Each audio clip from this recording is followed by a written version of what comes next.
Big 12 today here on Big 12 Radio. Welcome into a Thursday edition of the program. Today is Thursday, November 20th. It is crossover season, and that's what we will do today on a Three Things Thursday. Basketball, football, football, basketball. He's Ari Timken on social at Ari Sports. That's ARI Sports. I'm James Westling on social at James Westling. We've got T-Chains on the controls. We've got Will doing some training today in studio, so a packed house here on Big 12 Studios, the Big 12 Fast Channel. This is the Big 12 Conference. This is a different league, and we are powered by Modelo. Ari, good morning.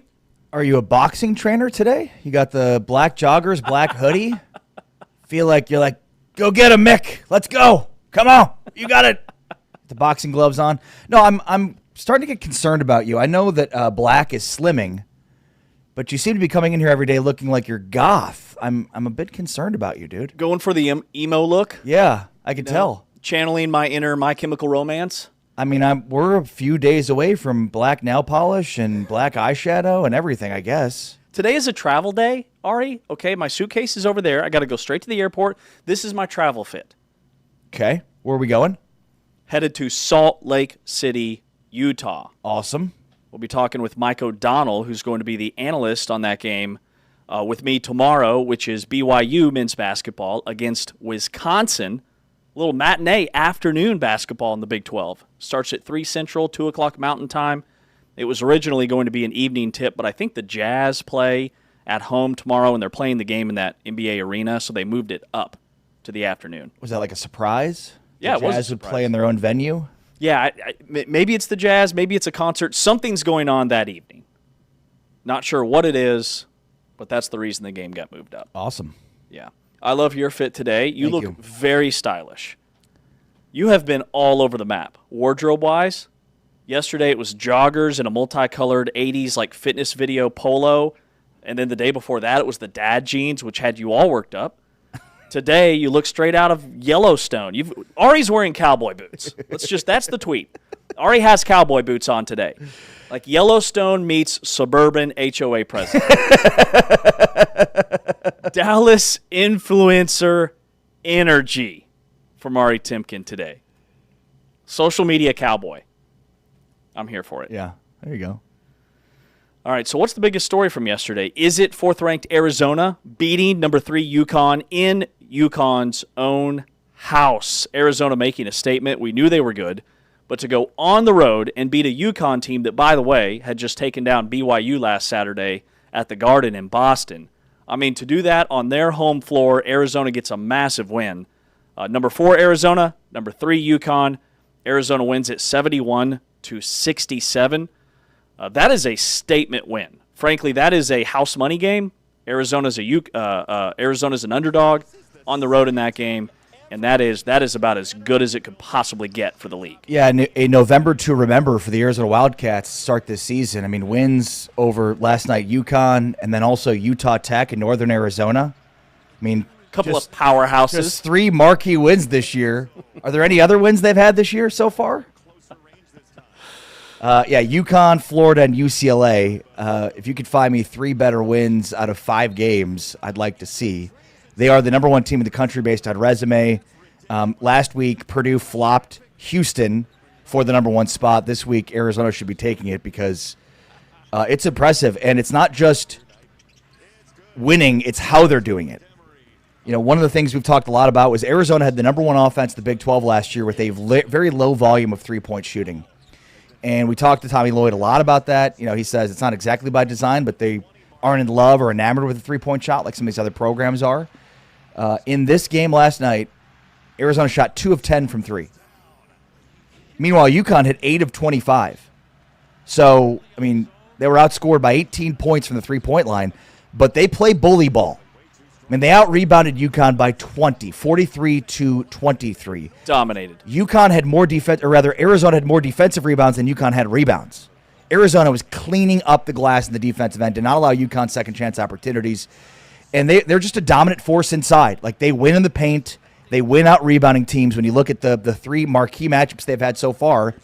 And they're dominating inside. They play bully ball, and you don't have to make a lot of threes when you can beat teams by winning in the paint and by out-rebounding, and that's what they do. They're physical. They're not a finesse team. They're not a three-point shooting team. This is the style they play with, and it's winning so far. And it is so off-brand for college basketball to only take 10 threes, number one, then to only make 2 and to still win a game against the number 3 ranked team in the country.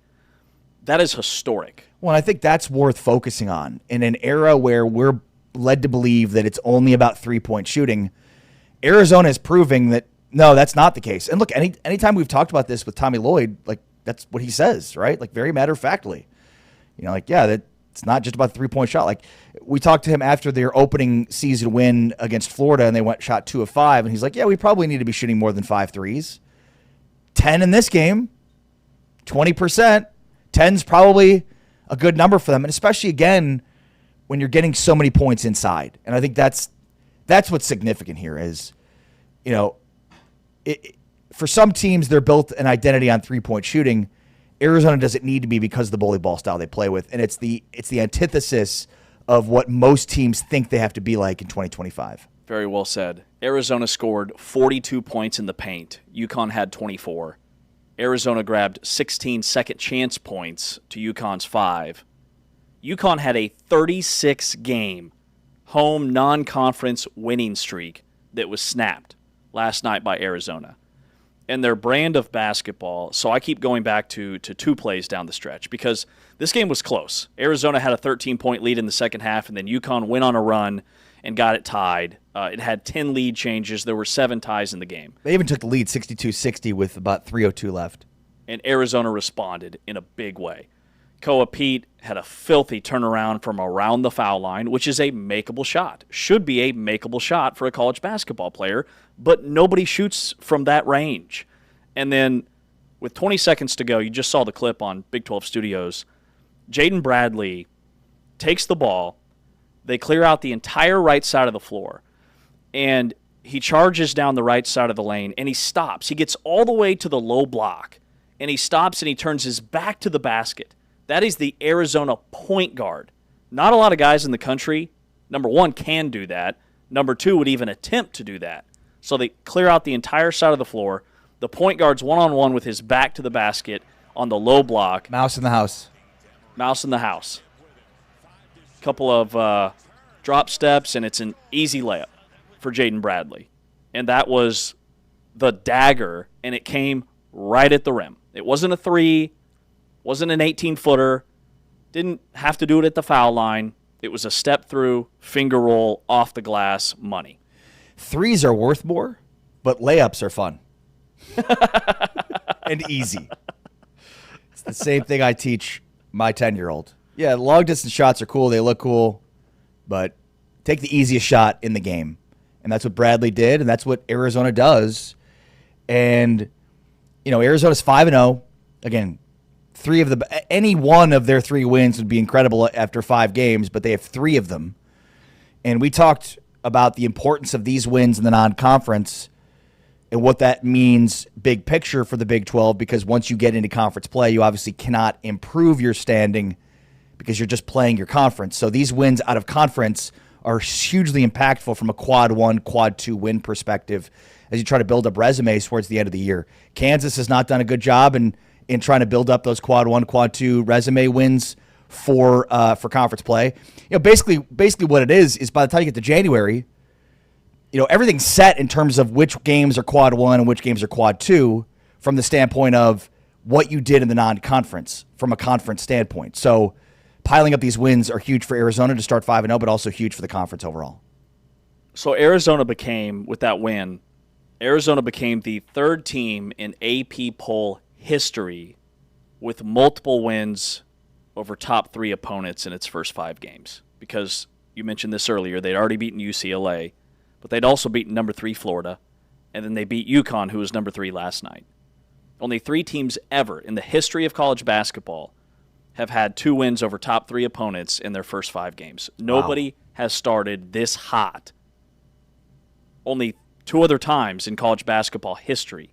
So when you talk about a resume, should Arizona be the number 1 ranked team in the country in next week's AP poll, and are they the new favorite dare we say, favorite based off their resume in the Big 12, or is that jumping the gun? 5 games in, of course not. No, it's we don't jump the gun here. At this point, it's late. We don't jump the gun. At this point, we're behind the gun. Way behind schedule on making them the team to beat. No, I mean, look, it's yes, they're the number 1 team in the country because nobody has a better resume. Houston has a marquee win. Purdue has a marquee win, but you're not going to find 2 additional marquee wins like Arizona has. In terms of favorites, no. I mean, Houston's still the favorite. Houston's still the favorite. Hard to disagree. Can there be 2 favorites? No. Not everybody gets a trophy, James. Favoritisses? 2 favorite teams. Got it. Multiple favorites. Favorites? Yeah, like hard S. No, absolutely not. Houston's the favorite. Houston's the favorite. Okay. It's back-to-back Big 12 champs, back-to-back Big 12 tournament champs, I believe. Yeah, you got to knock them off before anybody else becomes the favorite. And plus, they return basically everybody from that runner-up team. Yeah, no. Yeah, they're pretty good. Arizona's pretty good, too. It's a good conference. I think Iowa State won the Big 12 tournament 2 years ago. Yeah, I think you're right. But, I mean, cracking the top 3 of the Big 12 right now. My friends who are Arizona fans were giving me hell for not having Arizona in the top 3 of the league. I had Houston, BYU, and Texas Tech, probably. Tech.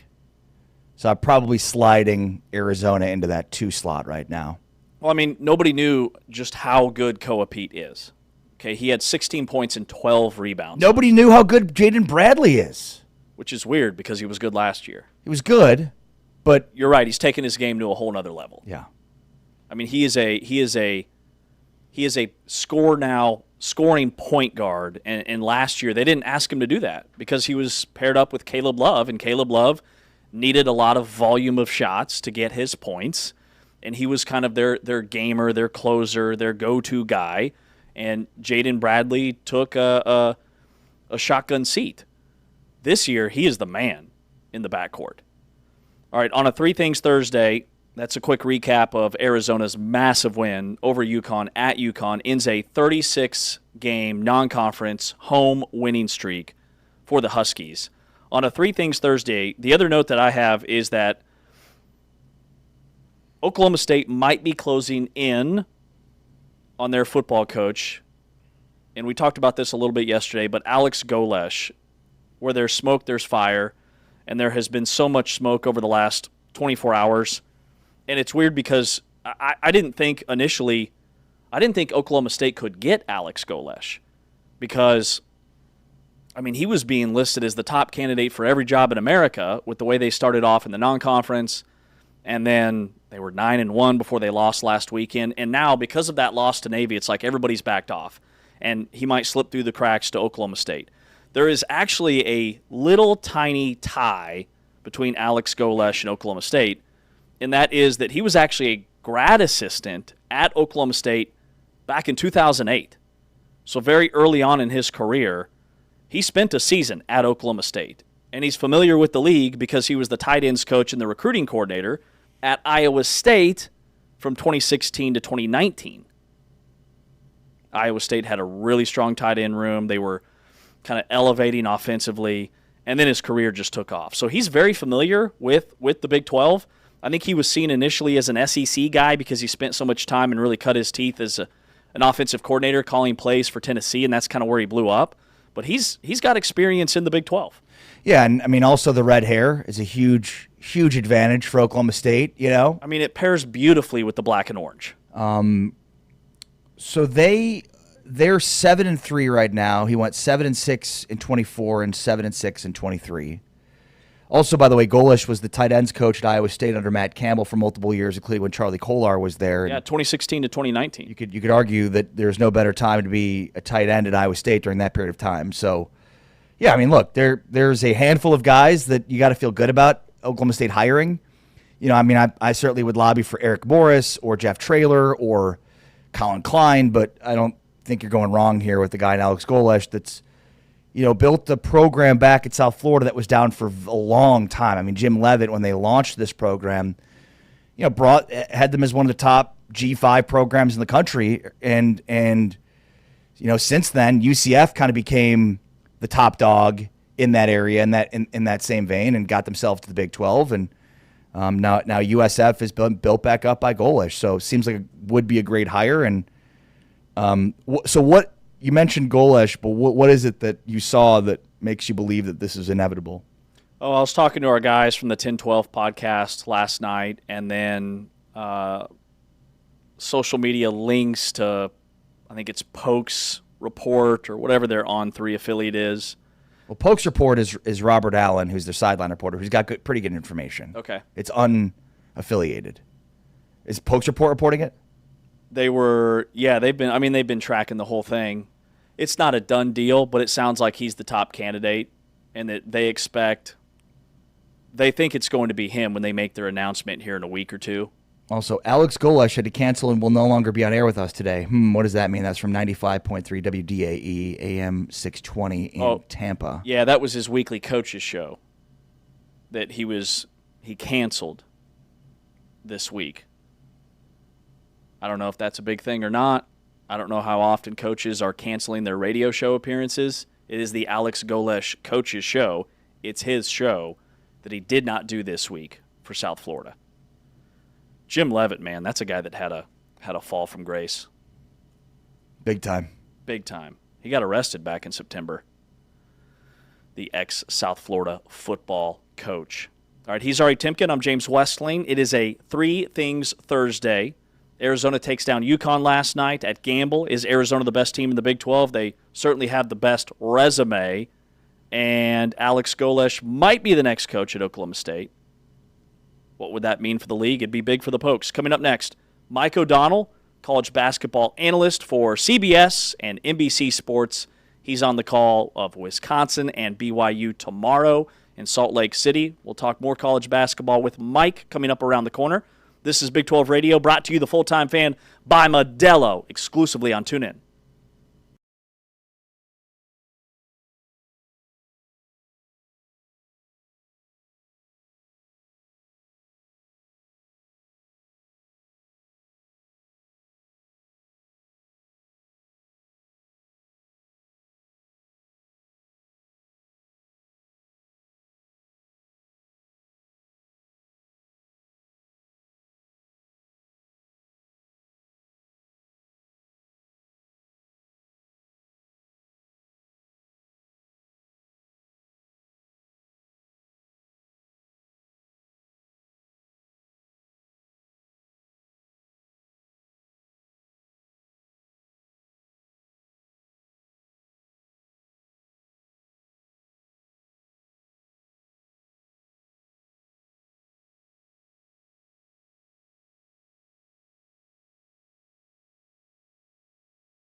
This is the Big 12 Conference. This is a different league. Big 12 today on Big 12 Radio. Heard exclusively on TuneIn. Watched on Big 12 Studios. He's Ari. I'm James. Arizona becomes just the third team in AP Top 25 history with 2 wins over top 3 opponents this early in the year. And to discuss that and much more, we welcome in our resident hooper, Mike O'Donnell, college basketball analyst from CBS and NBC Sports. Mike, what's up? Fellas, thanks for having me. I appreciate it. I would like to also note that your hair looks ridiculous. And by ridiculous, I mean amazing, and I'm just jealous. That's all it is. We don't comb this hair. We coach this hair. We coach it. Okay, Please Mike. don't ever say that again. Please It's a movement. All right, Arizona gets a massive win last night at UConn. What impressed you most about Arizona's performance? You know, it so far looks like there isn't a team physical enough for Arizona, right? They can match and exceed any team's physicality. I went really for the longest time. I just kind of, when reading about this Arizona roster from, when you get the Blue Ribbon Report in August, because I don't have a life and that's what I do. I probably read it like 6 times. I'm looking at the roster and I'm reading about the roster. Then I'm watching film on guys that they got. I'm like, man, this is like a top 5 roster at least. And then, you kind of see the exhibition games. And I'm like, wow, Koa Pete is off the charts. And Jaden Bradley's playing great. I think where Arizona is really, really, really, really good is they force you to play at their tempo, right? A lot like how Houston plays, but not the same. It's not the same type of aggressive physicality, but Arizona forces you to play at their tempo. They're a huge roster, right? I mean, there are very few rosters in the country that can match up to them height-wise when you're talking about their really kind of 4 out of their 5 starting 5. Koa Pete is great. They rebound at an elite rate. They protect the rim at an elite rate. And Jaden Bradley is the most underappreciated, not talked about point guard in the country. And he is having an amazing start to the season with the hardest schedule of any Power 4 conference in the country. It's funny, Mike, because we talk so much about modern basketball and the pace and space and 3-point shooting, and they had the number 1 offense in the Big 12 last year without being a high volume 3-point shooting team. Once again, they're on track to be the same. 2 of 10 last night from 3. They were outscored from 3 by 18 points, and it's the physicality, it's the bully ball they play with that sort of invalidates that 3-point shooting. I'm just curious for kind of your overall thoughts on they're sort of antithetical to how college basketball offensively is played right now. Yeah, remember Arizona they were written off last year. At the beginning of the season, when you're talking about Feast Week and all those great tournaments, non-conference tournaments, and they didn't look good. I mean, Tommy Lloyd was very open and honest about it. They did not look good, and they fixed it. And by middle to late January, everybody's looking around. They're like, is Arizona? No, they can't be. Is this the same team that play? Yeah. They fixed virtually everything, especially defensively. They do play at a slower pace. It's at a slower pace, though. I don't think it's because Tommy Lloyd is like, let's slow it down completely to a grinding halt. So much of Kelvin Sampson always gets that question every single time, every single year. Well, what is it about the slower pace? He's like, we're not trying to play at a slow pace. It's just that we force you to on defense to play the entirety of the shot clock, and then you take a bad shot, so we get the rebound, but you're in good position because you take a shot, and it's not like Houston forces a bunch of turnovers. So Houston, in terms of their offensive tempo, is a lot like that. They don't play like Houston, but the way their defense is set up, it's not set up to just go, run, sprint, get after it, tempo, tempo, tempo. And then on the offensive end, they just have no problem taking it down to the shot clock. And it is a great word, Ari, antithetical to so much of like a BYU team and how teams are trying, like Kansas State is so different and how they're trying to play because there are very few teams that can match the physicality of Arizona's front court. And we'll take 25 seconds and see if you can. We don't turn it over. We'll take 25 seconds. We're going to attack the paint, whether off the bounce or throw it inside. See if you can stop it. Nobody can as of now. Talking with Mike O'Donnell here on Big 12 Today on Big 12 Radio. Jaden Bradley had 21 points in this game. You mentioned the start that he's having. He's such a unique point guard. Like, I watched that final possession inside of 20 seconds to go, and they clear it out for him. And he turns the corner, and he gets all the way with the dribble to the low block, and he's posting up his defender as a point guard. Step through, he lays it in, and that's the dagger. Like, how would you guard Jaden Bradley, and can you put into perspective how different he is as a playmaker? Well, if I was guarding him, I'd be asking for a double team. If he's taking me in the post, immediately go into the double team, right? Please help, aggressive help. That is why he's going to play in the NBA, is because his ability to navigate the offense, it's a really unique thing because a lot of times Jaden Bradley will be a distributor in the offense. We think of him as a point guard, and he's a fantastic point guard and setup guy. He's elite, actually, at the hockey assist play, the pass that leads to the assist. He is so good at reading 2 passes ahead and court mapping and looking at everything. But when he's in the post, it's a unique thing of where there's a lot of teams that if you have a bigger point guard, there are a lot of their offensive sets. I'm saying sets, but it's really just their continuity. The passing hub is out of the post.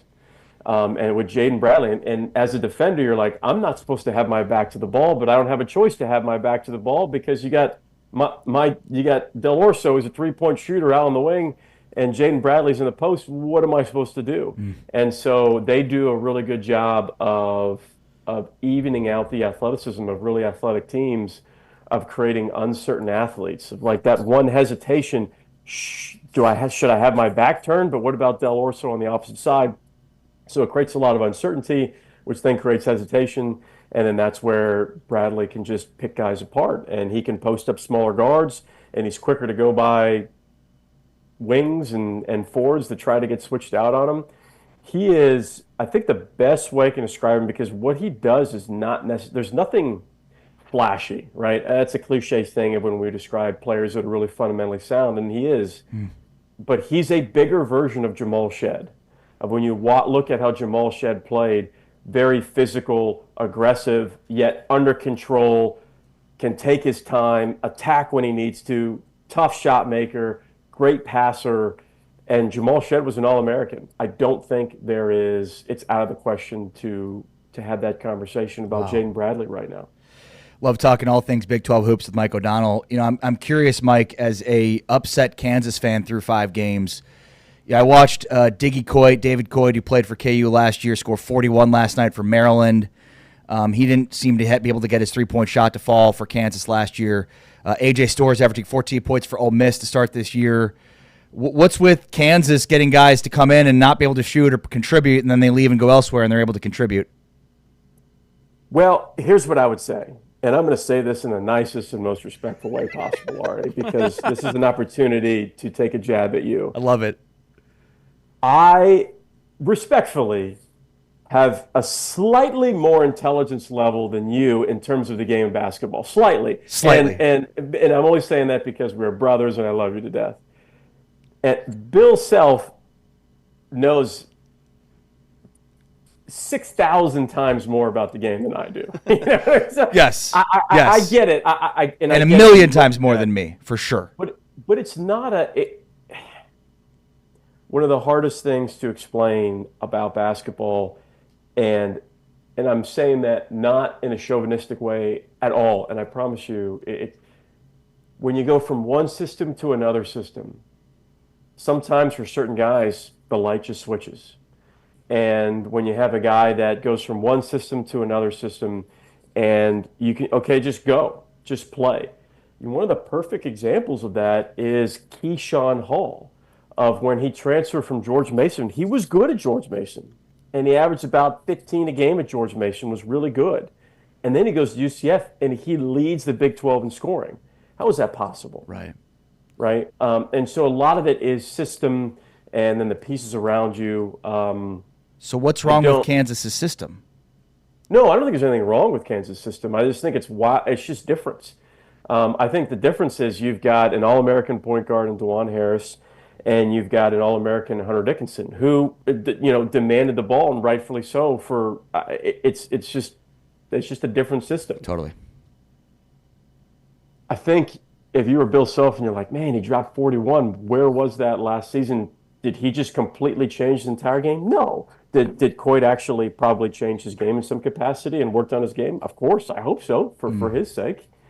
A lot of it is system, man, and I think it's every player is different. That's why you see a lot of players, if they leave or come in, are totally different than the system they had before, and why it's so frustrating for so many coaches to say, man, if I would have had Coit in the beginning, if I would have had Coit for 3 years, he could have been a guy that could average 25. Okay, so just extending that a little bit further, Kansas, once again, not a good three-point shooting team. Cole Rosario was brought in. He went 0 for 6 the other night.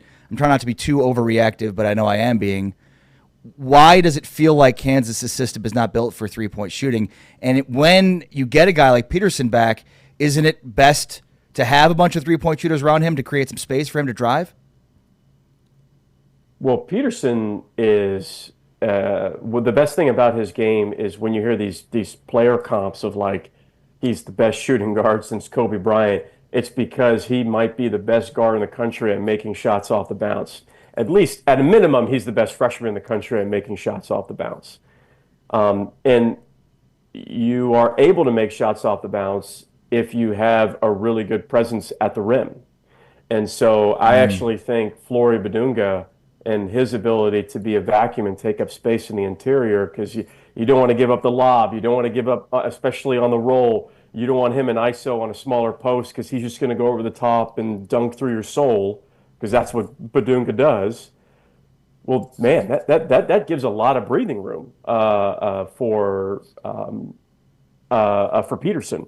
So yeah, I don't think Cole Rosario is going to go over 6 the rest of the. I don't think that's going to happen. I mean, that was his first big game. I'm really, really high on him. I think Rosario is going to be excellent for Kansas. Really good. I love his game. I love the way he plays. If we're going to talk Cole Rosario, I would say that a player that Kansas fans need to be rooting for, it's Dawson off the bench, because his ability to shoot the three is why he is at Kansas. He was great at Loyola Chicago last season. He needs to find ways to be more ready to be a more ready shot maker, because Kansas really needs him to do that. Peterson's got to score 20, but Dawson's got to be a guy at the bench that's going to give you two or three threes a game. Because you want to talk about taking pressure off a guy, I would put that less on a guy like Cole Rosario, who's going to find he's a 3-level shot maker, and more on a guy like Dawson, who can stretch the floor in a big way. He has to be a better shot maker from 3. Mike, what's your take and what you're looking forward to most on the game that we're calling tomorrow? Another top 25 opportunity for the Big 12 with BYU taking on Wisconsin, a rematch of that second-round NCAA tournament game, which was a thriller back in March. That game is in Salt Lake City tomorrow afternoon. What stands out about that matchup? Well, I haven't slept for 3 days because I'm so excited about this game. This is awesome. I think some people get frustrated with this. I understand some of the purists when you say it. It does feel like a Sweet 16 game, right? It's 2 top 25 teams. It is an epically cool non-conference matchup. It's the best game of the day on Friday. Wisconsin lost 5 of their top 7 scorers from last season. They actually brought in a lot of international players. John Blackwell, the guard, is really good. Nolan Winter, the front court player, is really good. Wisconsin is not your last year and this season. It's not your normal Wisconsin team. where they're playing at one of the slowest paces in the country. They are going to play at a much faster pace. They have three-point shooters. And the best compliment I can give Greg Gard and this and Wisconsin team last year and this year, last season and this season, is they did not sacrifice efficiency for tempo.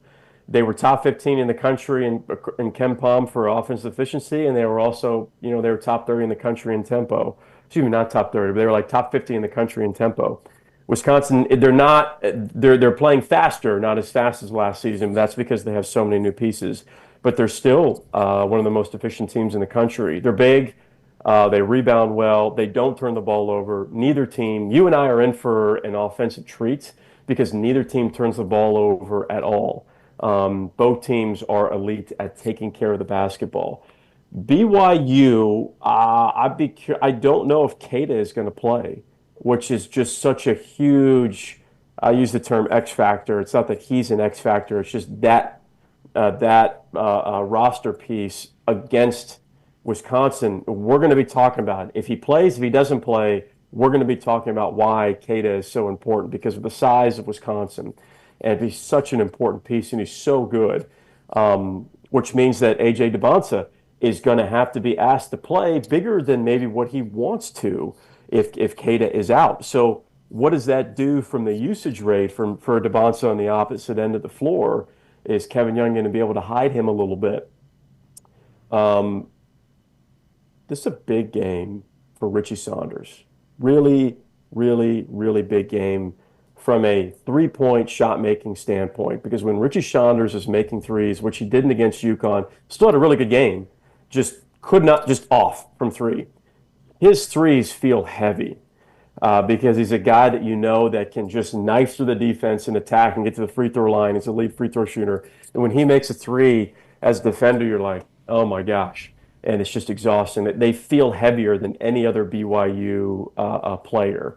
And so his ability to make threes is going to be paramount. I'd be really, really, really curious if BYU presses. Because that's how they got back against UConn. Their press really screwed up UConn. I was shocked. It bothered UConn, the intensity of it, the physicality of it. You had A.J. DeBonsa up at the front of that. They were kind of doing, there were times where they're kind of doing a 1-3-1. There were times where they were kind of doing a diamond to one full court press. And it bothered UConn, and it bothered the backcourt. And there were turnovers, yes, but then it was like UConn was out of steam, and they couldn't manufacture consistent flow offensively because of the full court pressure of BYU when they were coming back. A lot of times you see that as a coach, and you weren't expecting that. You didn't work on it much, but it had to be done. And then you may go, well, could that be a piece for us, especially with Keita out, because it hides the limited front courts of BYU. So I think BYU's ability to press, I mean, DeBonsa was, that last 10 minutes, man, he was so good, but he was even better in that press, causing havoc up at the front, and that was really cool to watch. So will that carry over? Will Kevin Young go to that? Going to be a really interesting thing. That game, it's at where the Utah Jazz play at the Delta Center, the house that John Stockton built, who was my idol growing up. So it's my first time there, and I am just elated to be a part of it. That's awesome, man. Going to be a good one. Wisconsin, BYU, rematch of the NCAA tournament second-round matchup. BYU won that game. It got them to the Sweet 16. It was 91-89. It was a thriller. Could be much of the same for an encore. Mike, thank you so much for your time, buddy. I'll talk to you soon. Fellas, thanks for having me. I really appreciate it. Thank you, buddy. Mike O'Donnell, college basketball analyst, CBS and NBC Sports. He is on the call with me tomorrow for BYU and Wisconsin from the Delta Center in Salt Lake City. Coming up next here on Big 12 today on Big 12 Radio, heard exclusively on TuneIn, watched on Big 12 Studios, brought to you by Modelo. We pivot back to football. What are the biggest games this weekend? What is the second most important game? Setting BYU and Cincinnati aside because we know what's at stake in that matchup, which we'll be previewing here in about 30 minutes with Spencer Linton, host of BYU Sports Nation. That's still to come here on Big 12 Radio, brought to you the full-time fan by Modelo here on TuneIn. High snap.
Big 12 today here on Big 12 Radio. This is the Big 12 Conference. This is a different league.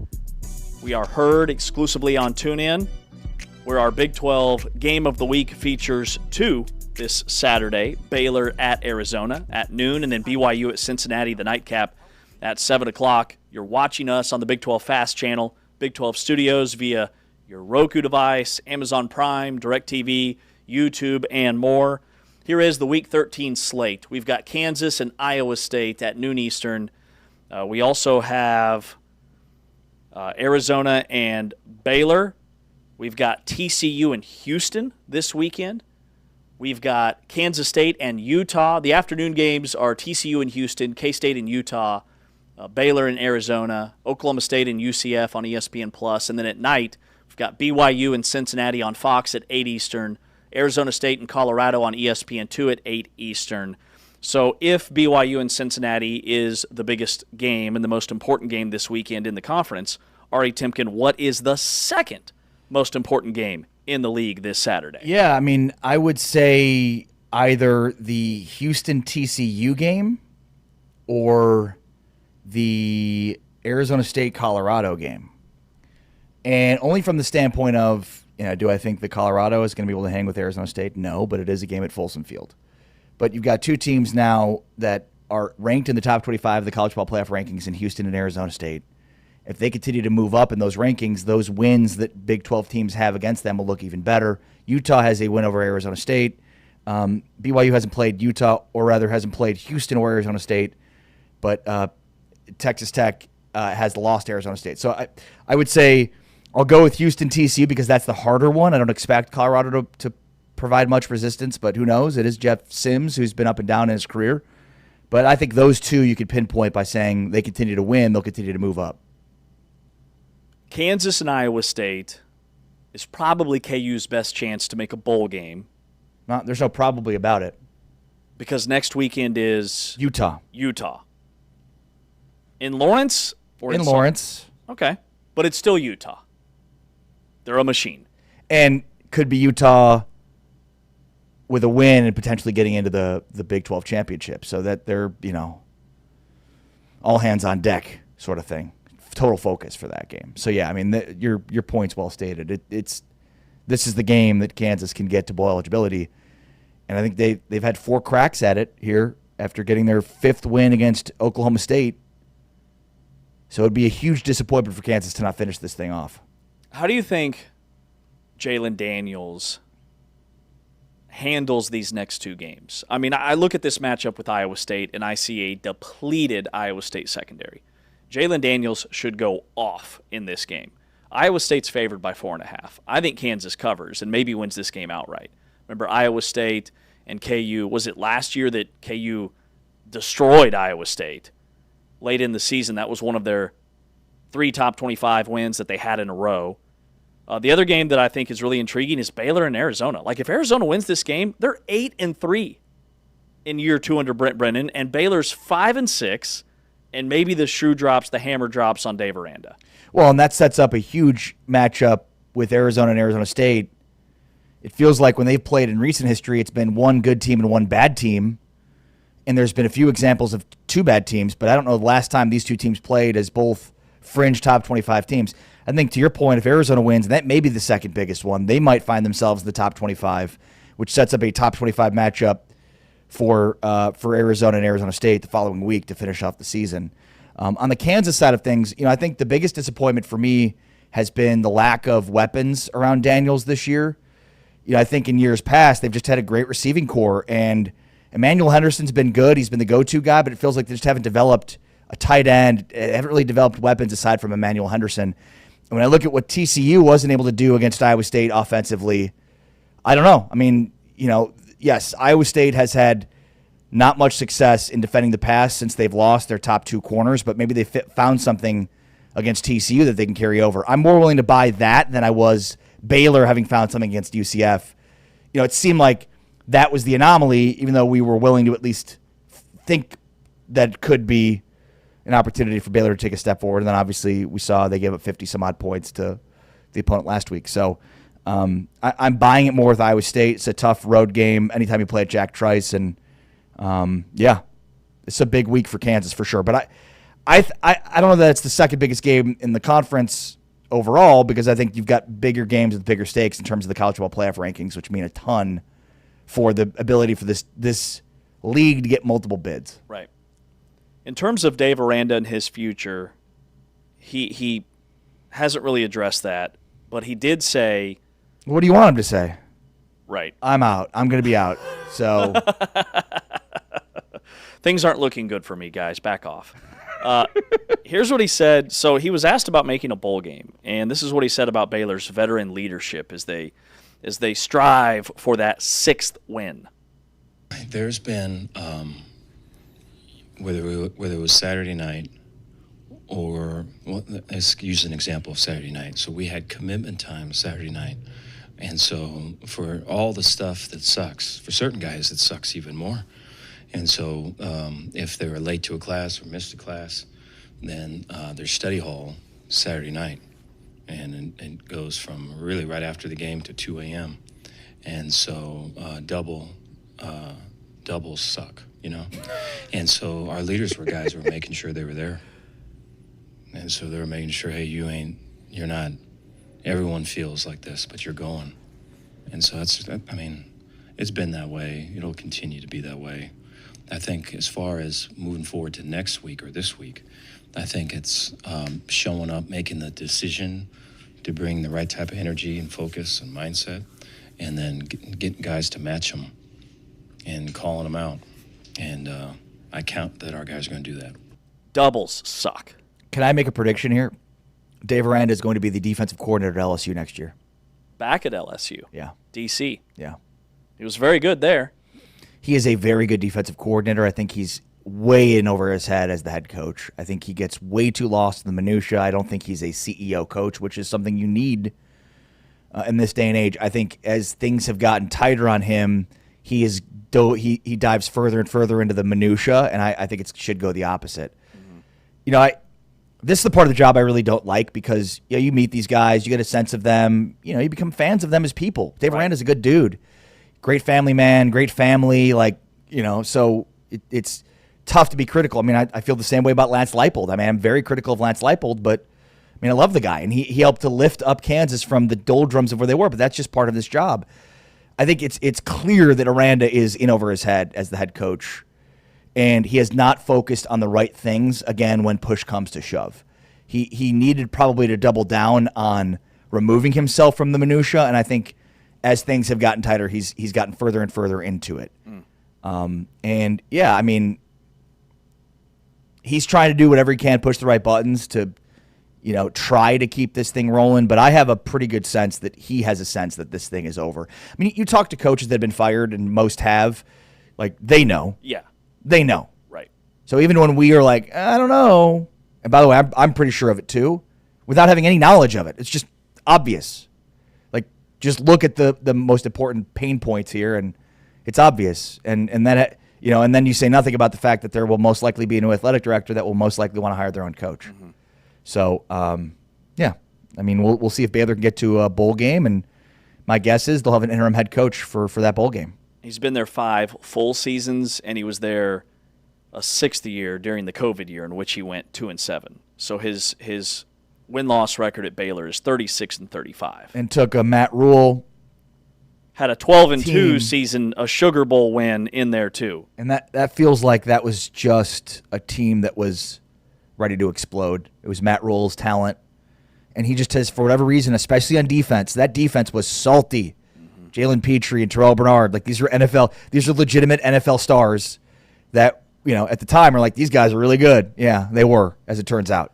And Aranda, for whatever reason, has just not been able to get those kinds of players back to Baylor for whatever reason. You mentioned Lance Leipold. Kansas is coming off a bye. Here's what Lance Leipold coach said about the focus for Kansas and where they're at as they try to chase bowl eligibility. Trying to work specific, probably, red zone areas again and still continue, but as I've said to you guys before, that's always part of what we're doing, trying to get some more competitive part on that on Thursday, working those areas, being more consistent. probably breaking up our early scout team stuff. I think we did some more situational things of areas where, again, we weren't good in third downs in Tucson, and to be able to be better in that down the stretch is going to be critical. And we do, and just on that, I'm sorry, and just so you know, when we do the red zone stuff, we do that late in practice, offense versus defense. So we're trying to do it at the end of practice, like end of game, trying to simulate the best you can within practice. KU's lost 3 of their last 4 games. Last time out, they lost at Arizona 24-20. KU is 5-5. They have this Iowa State game left, and then Utah next weekend. Kansas under Lance Leipold has been very good on third down, very good in the red zone. They are converting at 35.4% of their third downs, 44 conversions out of 124. That is dreadful. The red zone's a little bit better in terms of converting into touchdowns. You know that I don't look at scoring percentage. I think that's bogus. You should get a field goal if you're in the red zone every time. They have 25 touchdowns and 39 attempts, so a little bit better at 64%, but it feels like that's trending down in 3 of their last 4 games. KU looks to get back on track against Iowa State. We'll touch on some of the other games before we wrap up the show and the week with TCU and Houston. We're going to look at Cincinnati and BYU coming up next as we chat with Spencer Linton, the host of BYU Sports Nation around the corner. He's Ari Timken. I'm James Westling. We are powered by Modelo here exclusively on TuneIn and Big 12 Studios.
Back inside Big 12 today here on Big 12 Radio. Streaming on your screen on the Big 12 Fast Channel, Big 12 Studios. Alongside Ari Timken, I'm James Westling. We're talking BYU, football, basketball, all the BYU things with Spencer Linton, host of BYU Sports Nation. He joins us live on the program. Good morning, Spencer. Ari and James, how goes it, my friends? Good to be with you. How did it go watching the college football playoff rankings reveal earlier this week, and how slighted was BYU in your eyes? Well, they showed up where I expected them to show up based on what the committee has done in recent weeks. So no surprise that BYU was at number 11. But my biggest issue was going back a few weeks when BYU lost to Texas Tech and lost big, mind you. Everybody watched the game. The huge national spotlight did not look fondly on BYU after a 29-7 win. But I was just hoping that the body of work would be more largely considered by the committee who put BYU at number 7. Mind you, they looked at BYU's body of work before the loss of Texas Tech and put them at 7. And then in one game, you dropped them 5 spots for losing to a now top 5 team on the road who had everything to play for. BYU played their worst game of the season, but it feels like it's that one game that the committee is now judging BYU on, and it's almost like they forgot about everything else. Dropped them 5 spots below 2 lost Texas and Oklahoma. And once they fell to 12, I knew that it was going to be dicey for BYU the rest of the way out. Now they need some carnage up above. They need to continue to win. And they did get one bit of help with Texas losing big to Georgia to jump them up to number 11. But gosh, guys, when you compare BYU's resume to even a team like Oregon, and I know Oregon is uber talented. I think that Oregon has every opportunity to prove that they're a top 10 team, but at this point, I don't think that they have earned where they sit in the rankings. Their best win is against Iowa, who lost to Iowa State. Remember? Yeah. and BYU has a better strength of record, better strength of schedule. They have a better win on their resume against number 12 Utah. They have a top 20 win.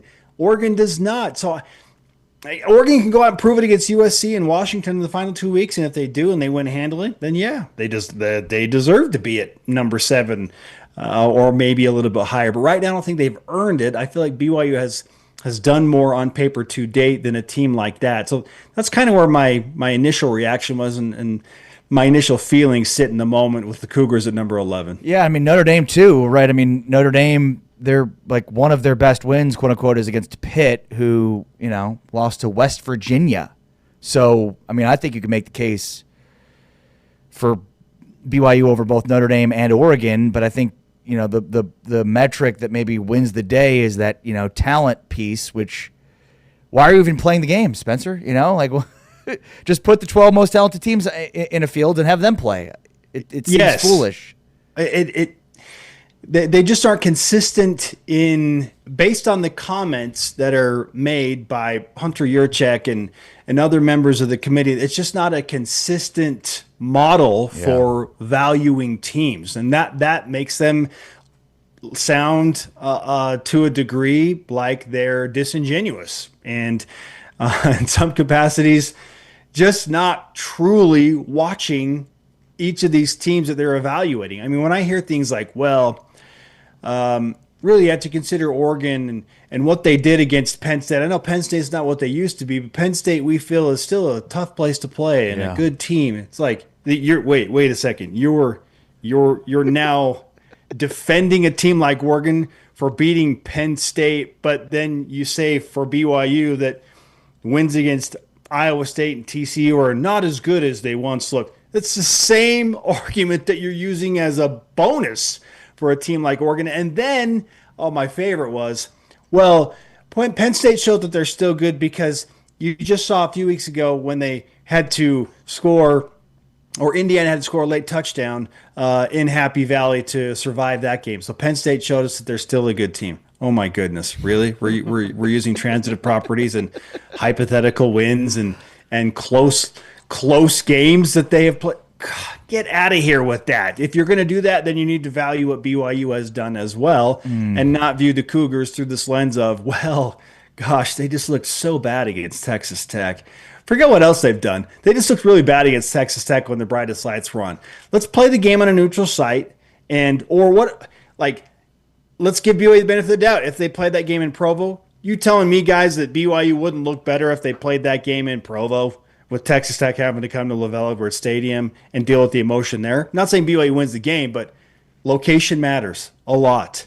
Timing, and sometimes a team just has a dud of a game. BYU played, unfortunately, their worst game of the season and did not help themselves, shot themselves in the foot, early muff punt, missed field goals, 2 shanked punts, just stuck in the mud the entire game. And now it just feels like that is who BYU is in the eyes of the committee, that one game against Texas Tech. Well, they definitely got unstuck against TCU, dominated the Horned Frogs last Saturday. Now you've got Cincinnati on the road. Cincinnati's coming off a loss. So what do you think BYU has to do, not just to win this game, but to improve their positioning in the college football playoff rankings? Well, first and foremost, just go on the road and win a game against a team that also has a ton to play for. Cincinnati trying to avoid yet another loss and back-to-back home losses, for crying out loud, after letting one slip away against Arizona. Arizona's a good team. They have great defense, great pass defense. So BYU's got their work cut out for them, no doubt about it. And Cincinnati will get one of their key running backs and one of their key receivers back who are not on the injury report anymore, and that'll help them. It'll help Brendan Sorsby feel like he doesn't have to carry as much of the load on his shoulders for the Bearcats. But BYU just needs to do what they have done to date, especially against Sorsby, who in the 3 losses, guys, they all have a little bit of a common theme, and that is he has struggled against good pass defenses. The 3 toughest pass defenses that he has faced this year all resulted in Cincinnati losses, that being Nebraska, Utah, and most recently Arizona. BYU comes in with 13th best pass efficiency defense in the entire country, and that doesn't bode well for Brendan's numbers with his arm. I know his legs are a problem too. Dynamic athlete. BYU's got a great defensive coordinator. They'll be uber prepared. They're ultra motivated, and they have the proverbial chip on the shoulder based on what is happening with the college football playoff rankings and knowing that they need to go out and win and get to Arlington and just hope for some losses up above. So BYU is ultra motivated, but they just need to do what they've done. Trust in Jay Hill, their defensive coordinator, and stay sound in their pass defense, because that typically has proved good things for the Cougars, and it's going to make things a lot tougher for Brendan Sorsby through the air, trying to score quickly. Because we saw what happens when Cincinnati wants to move quick and can't get it done against a team like Utah. It can spiral out of control. This, again, location. It's going to be a tough game for BYU, and probably full of some real adversity. But just trust the game plan, trust Jay Hill, and stay assignment sound, gap sound, which BYU was so good at against Josh Hoover and TCU. If they can just implement some of those principles and take that momentum with them on the road, then I think they will be just fine and find a way to get past Cincinnati, beat UCF. And I think, guys, we're more than likely headed to Arlington with a couple of 11-1 teams, and the Big 12 hopefully has their best shot to get 2 in the college football playoff. We're talking with Spencer Linton here from BYU TV. Always great to catch up with our buddy Spencer. I'm curious for the development of Bear Bachmeier here and your thoughts on that. It feels like the passing game has become more effective, and some of that is based on just the training wheels being taken off to a degree. Carson Ryan's been huge. Just give us a sense here of your observations about how this offense has evolved, especially from a passing perspective. Yeah, it does feel like Aaron Roderick is truly trusting Bear more to attack a defense with his arm. And I like the training wheels analogy, or, they've loosened the slack a little bit. It's not such a stringent parameter for him to perform in. But I think also it just happens naturally when you have more time with your guys and Right. you develop more chemistry with a talented group of receivers led by Chase Roberts and Parker Kingston. They've talked about how Bear is always a confident dude and always well prepared, but that they have at times kind of eased into things or eased into the game plan. Well, against TCU, especially after Texas Tech, when it felt like BYU was just trying to kind of feel it out of what's going to happen in Lubbock, it didn't work. And so TCU was a little susceptible to give up some big plays in the pass game. Their pass defense was ranked, I want to say 101 going into the game against BYU. And the Cougars and Aaron Roderick, their offensive coordinator, and Bear Bachmeier, they knew it. And so he said, okay, you know what? Let's just get after it right now. Let's set the pace. Let's start fast. And it's going to be through the air. And then voila, you get the pass game going. Then the run game opens up. So it's almost like BYU, to a small degree, passed to open up the run for a more healthy LJ Martin. And that really, really helped Bear Bachmeier go to another level. For him to pass for 296 through essentially 3 quarters, and then BYU had throttling it back because they're absolutely dismantling TCU. It gave him great confidence. And again, it goes back to more time, more reps, more consistency, knowing that his offensive coordinator has more trust in him. And so that was really important for Bear to be able to do that against TCU moving forward for these final 2 regular season games, and then hopefully multiple games in the postseason for BYU. Spencer, you guys always do such a great job on BYU TV, and every week you do stories for every BYU football opponent. So tell us what you guys did for Cincinnati this week. Okay, so, well, first of all, let me give you a little bit of backdrop into this whole big stories push, right? Because this was an idea that initially kind of met some hesitancy with not in a bad way, just kind of like, okay, now wait a second. You want to go out and you want to cover all of the opponents and then focus time, resources, money on covering their most important stories. And it was like, this is a new approach. What's the purpose of this? And to give you just a baseline, guys, it feels like it was an opportunity for BYU to really, really understand that it is bigger than just the True Blue stories that BYU is doing, which are great too, and profiling the BYU players. But gosh, I mean, even going back to Oscar Robertson with the first story that we did with Cincinnati, and watching the Bearcats country kind of just get super excited about that, and telling the story of Jack Trice and his legacy with a team like Iowa State and having the stadium named after him. I mean, just fantastic stuff. And so we saw these fan bases engage with BYU and BYU TV in a way that was like, wait, it's not hate week. You don't hate us. Like we're not going to just talk trash with each other. It's not going to be a full-on verbal assault on social media all week. It's like, no, we know you have amazing stories too, and we want to profile those, and we want to tell them the right way.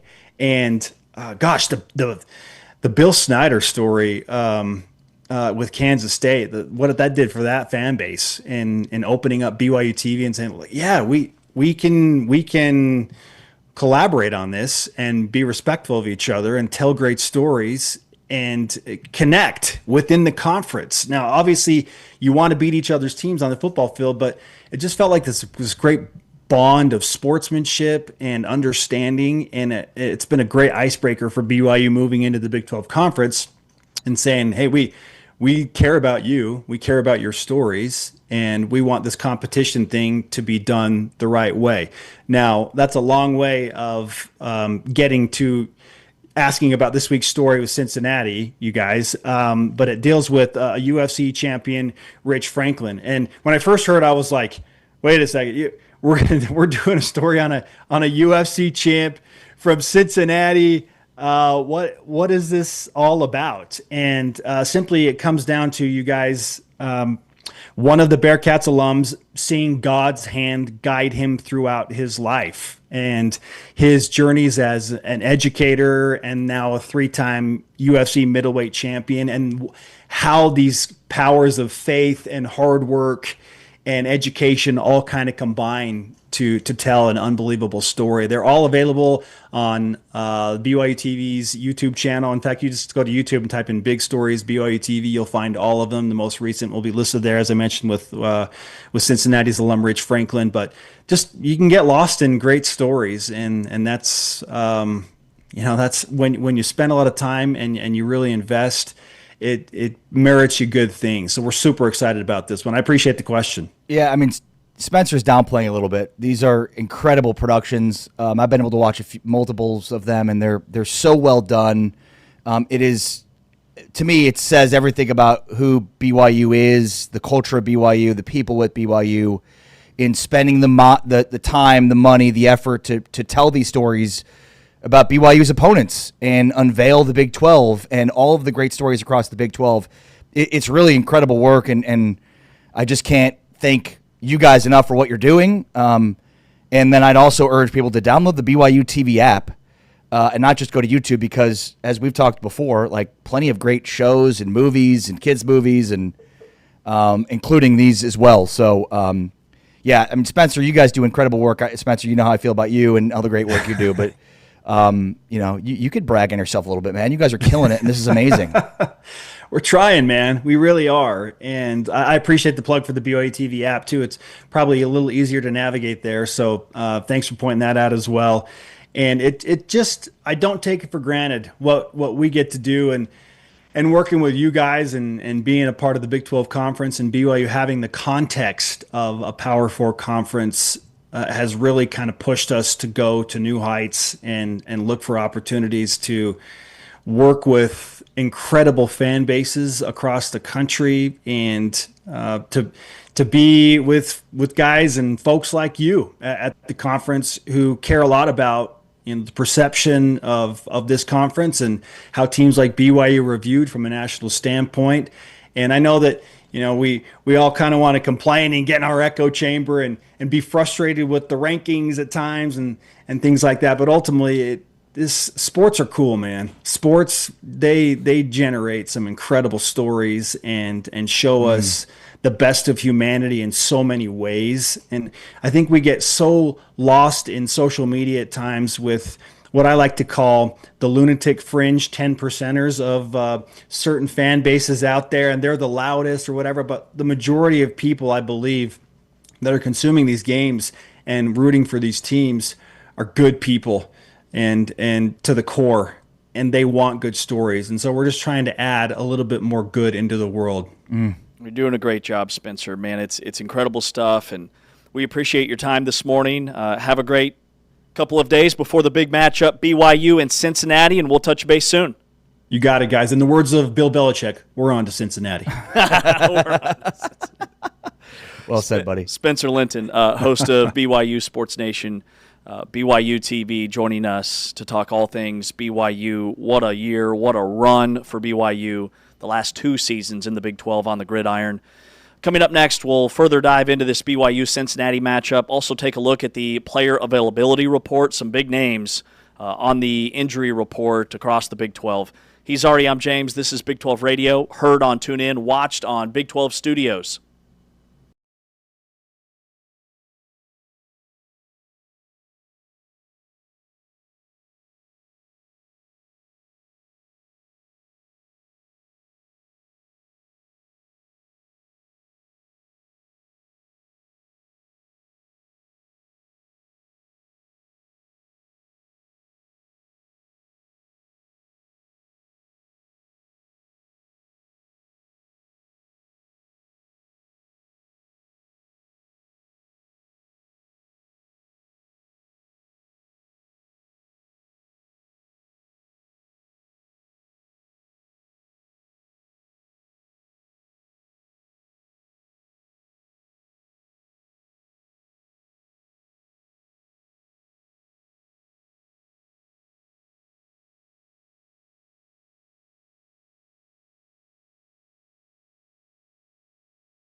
Big 12 today here on Big 12 Radio, heard exclusively on TuneIn. We had Mike O'Donnell last hour, college basketball analyst for CBS and NBC, on the call at the Wisconsin-BYU game tomorrow from Salt Lake City. We just had Spencer Linton from BYU TV, host of BYU Sports Nation. If you missed either of those chats, you can go back and hear those wherever you get your podcasts, Apple Podcasts, Spotify, right here on TuneIn, via TuneIn On Demand. We're streaming on your screen, Big 12 Studios Fast Channel, the Big 12 Fast Channel at big12studios.com. We're on YouTube, Roku, Amazon Fire, everywhere streaming on Big 12 Studios. Before we dive into BYU and Cincinnati, the player availability reports dropped last night. And my eyes went to TCU and Houston simply because, have you seen the line on that game? Houston's favored by 1.5. That game is at Houston. TCU's coming off a 44-13 loss to BYU. TCU's injury report, both running backs are listed. Kavorian Barnes is out. Trent Battle is questionable. Safety Bud Clark, by far their best defensive player, is out. Ed Small is still out, slot receiver. They have three cornerbacks out in this game, and TCU's only a 1.5 underdog on the road at Houston. So some big names there. Elsewhere in the league, Sam Levitt's not on the injury report at all for Arizona State. Maybe that's because they announced he's already been designated as out for the year. Yeah. But then you look at Kansas and Iowa State. Running back for KU, Daniel Highshaw's listed as questionable. Not really any surprises for Iowa State, but what stands out from these matchups and who's on this list? Jace Brown is out for K-State. Yep. That's a new development, is it not? Yeah, that's big, and that's big. That's big. And Avery not only Johnson's that, without his number one receiver. Jerron Bradley is listed as questionable. Yeah, not good. Yeah, so not a great injury report there. Kansas is very injured at running back. So both Kansas State very injured at wide receiver. Kansas really injured at running back. How about Jordan Tyson is questionable for Arizona State? I guess maybe some of us figured he was out for the year. But questionable is a lot better than I thought. I mean, Arizona State has 3 designations: out, doubtful, and questionable.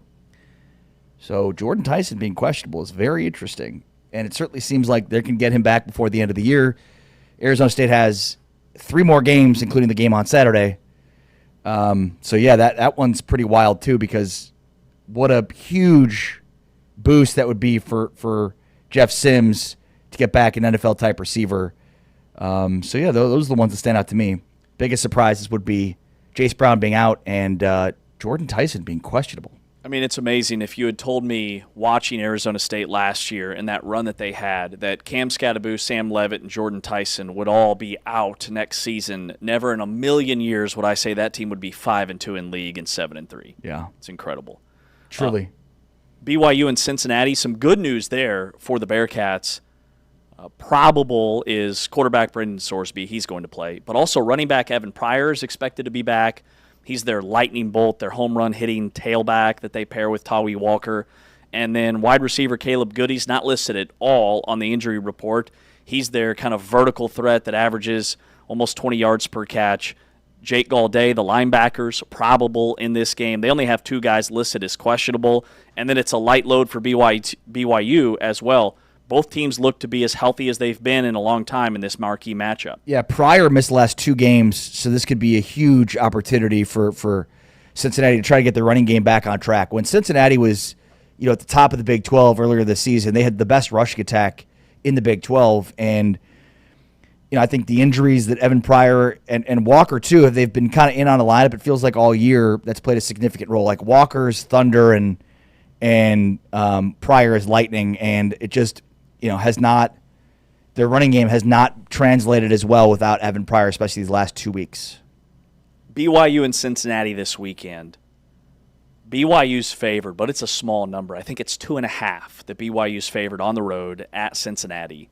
BYU's coming off that massive win over TCU, just dominated both sides of the football. Bear Bachmeier and L.J. Martin combined for 6.2 yards per play. They finished drives. They scored touchdowns in the red zone. They were perfect in the red zone, 5 for 5. They were really good on 3rd and 4th downs, 8 of 15. So the offense sustained drives. What do you see as we preview BYU and Cincinnati. Yeah, I mean, look, it's obvious, and we just talked to Spencer Linton about this, that the development of Bear Bachmeier in terms of his ability to pass has improved dramatically. And I would say, like, the biggest impact has been red zone, where, in the past you've had to account for the dual threat running ability of LJ Martin and Bear Bachmeier, and now you've got to account for Carson Ryan over the middle of the field and the seam. And that's just difficult to stop, even if you know it's coming, right? Because you can't stop all three of them, LJ Martin, Bear Bachmeier running the football, and then Carson Ryan over the seam. I think he's been probably the most important under-the-radar addition to this roster.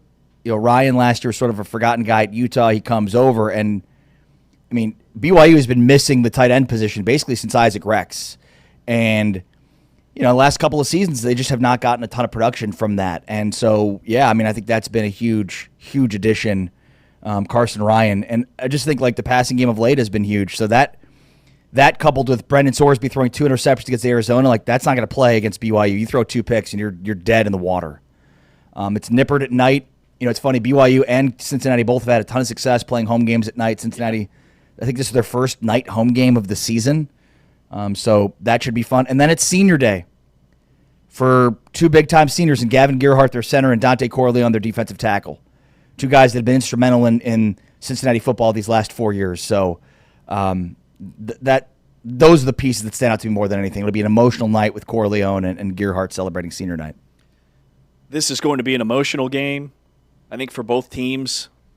There's a lot of deep dive analytical things that I think makes this game, really interesting. BYU's defense, we noted yesterday, they're like 64th or 46th, I think, in the country. Barely a top 50 defense in EPA and SP Plus and all the metrics. So what that tells us is they feast off of turnovers and takeaways and explosive plays defensively, sacks, TFLs.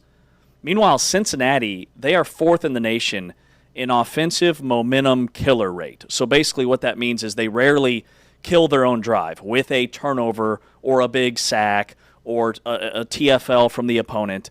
They stay on the field.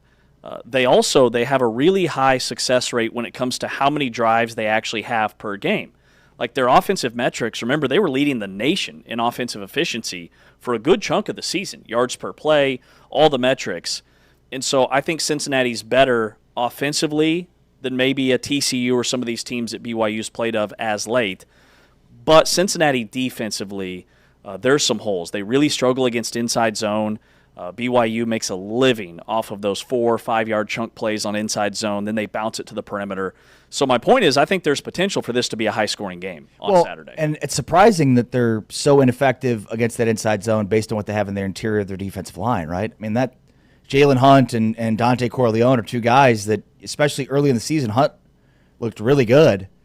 So I mean, I think early on in this season, we looked at Cincinnati as being very strong up front on both lines of scrimmage, and what we've seen as they've come down in Big 12 play is against some of the other teams, they're not as effective, and BYU is one of those teams. BYU was manhandled up front by Texas Tech, but other than that, they've been manhandling teams up front basically all season long. So what do you think stylistically, because style points matter, according to the College Football Playoff Ranking Committee, stylistically, what does BYU, what is a good win for BYU? I think a win. Exactly. Because, I mean, the style points at this point can help BYU from the standpoint of they've already told you that you're getting dinged for your loss to Texas Tech. You were not competitive enough against a really high-level team.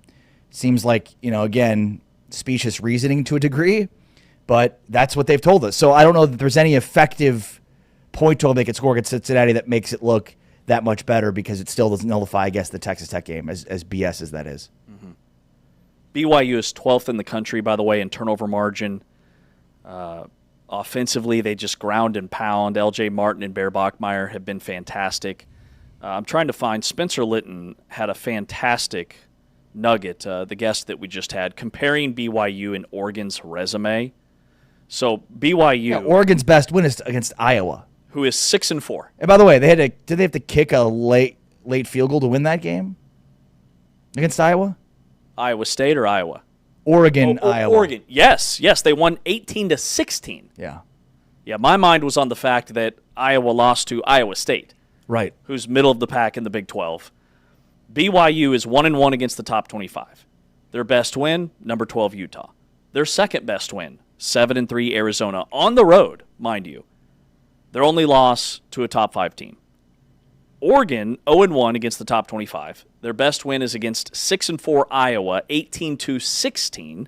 And their second best win is against a 6-4 Minnesota team who didn't even belong on the field against Ohio State the other night. And they lost at home to Indiana early in the year. Like BYU lost on the road to a top 5 team, Texas Tech.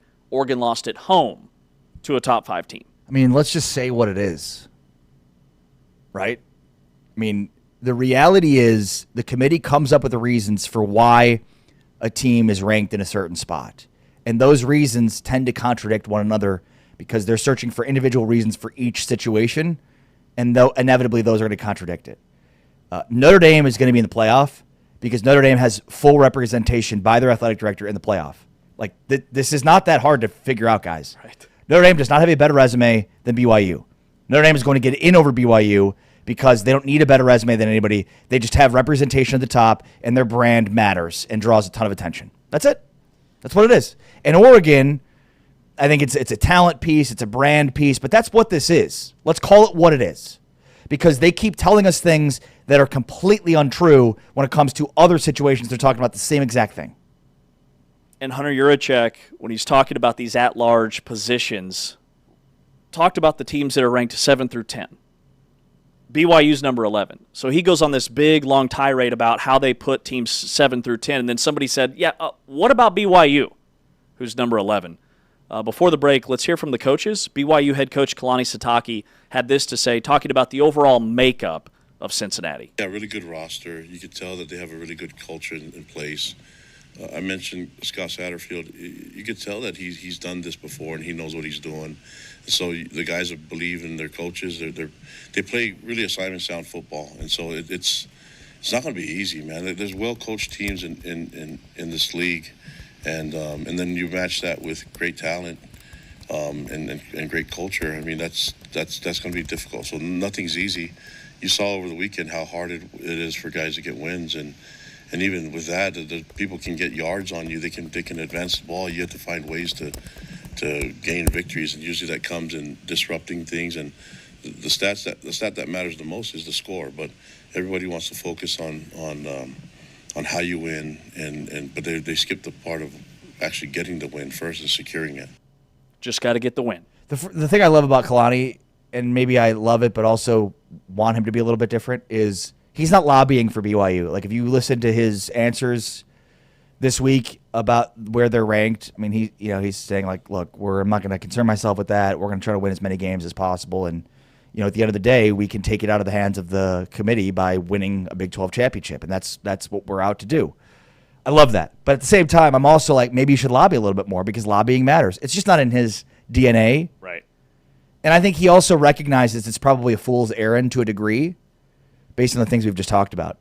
It feels like the committee is going to do whatever it can to not let BYU in unless it's an automatic bid. Mm-hmm.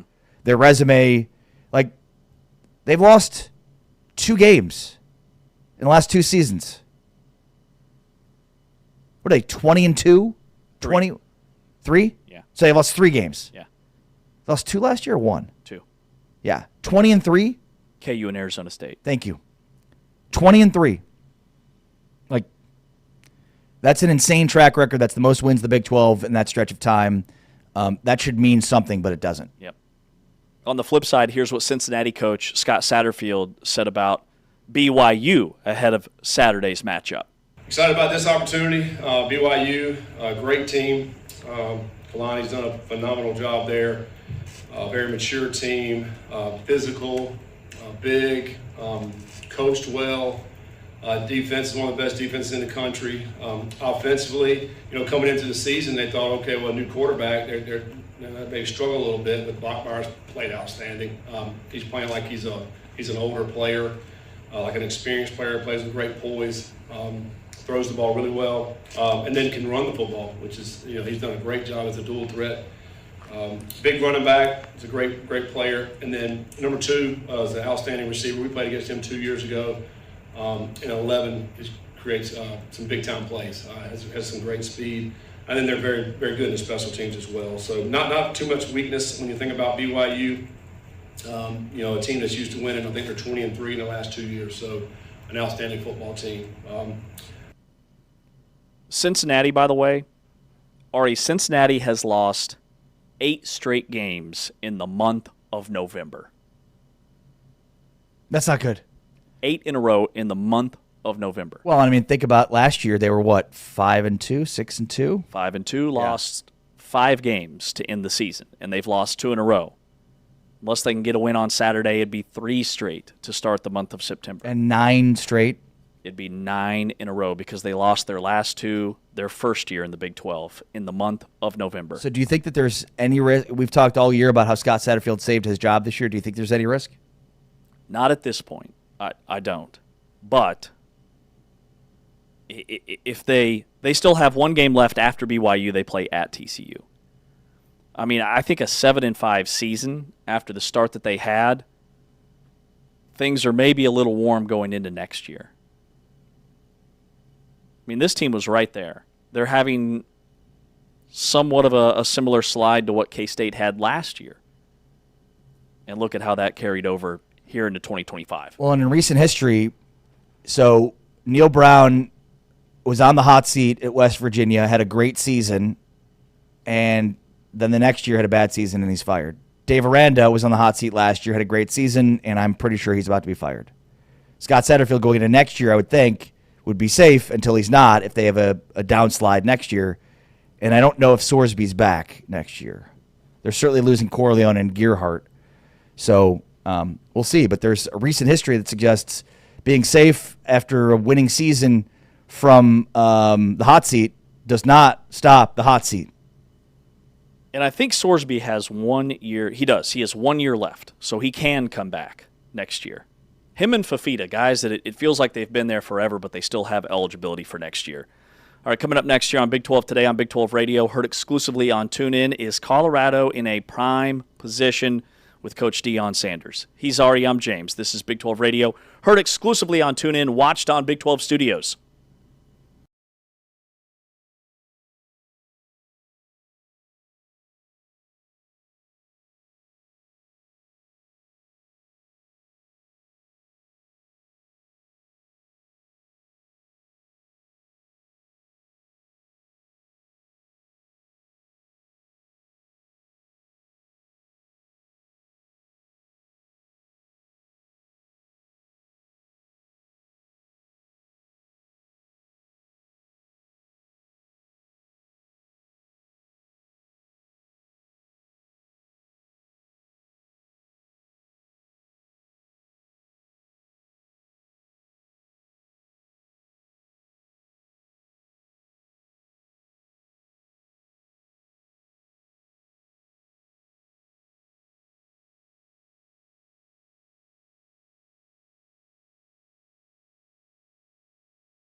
Big 12 today here on Big 12 Radio. Heard exclusively on TuneIn. You're watching us on Big 12 Studios. He's Ari Timken. He is on social at RE Sports, ARI Sports. I'm James Westling on social at James Westling. Ari Timken, cheers to you, my friend. You are a full-time fan. Thank you. You are a full-time fan who embraces these simple rules every single day. I know you've got a poster in the bathroom. Why it would be in the bathroom, I don't know. But it's brought to you by Modelo. Okay, rule number 2. Leaving a game early is only acceptable if your team is winning by 40 or losing by 50. No in between. 39? No. 49? Nope. That's the Modelo fan rule number 2. Number 2, leaving a game early is only acceptable if your team is winning by 40 or losing by 50. No in between. We are brought to you by Modelo. The full-time fans, cheers to you. There is no reason to leave games early, even if you're trying to beat traffic. No reason. None. Traffic, schmaffic. Thank you. All right? All right, Deion Sanders, Colorado. Man, this has kind of blown up over the last 24 hours. So Colorado lost a recruit yesterday. They have a 4-star tight end, Gavin Mueller. He flipped his commitment. He had been committed to the Buffaloes since May, right? So he had been committed for 6 months, and yesterday he flips his commitment from Colorado to Miami. 6'6", 255-pound tight end. This has sparked a wave of stuff surrounding Deion Sanders and what has gone wrong.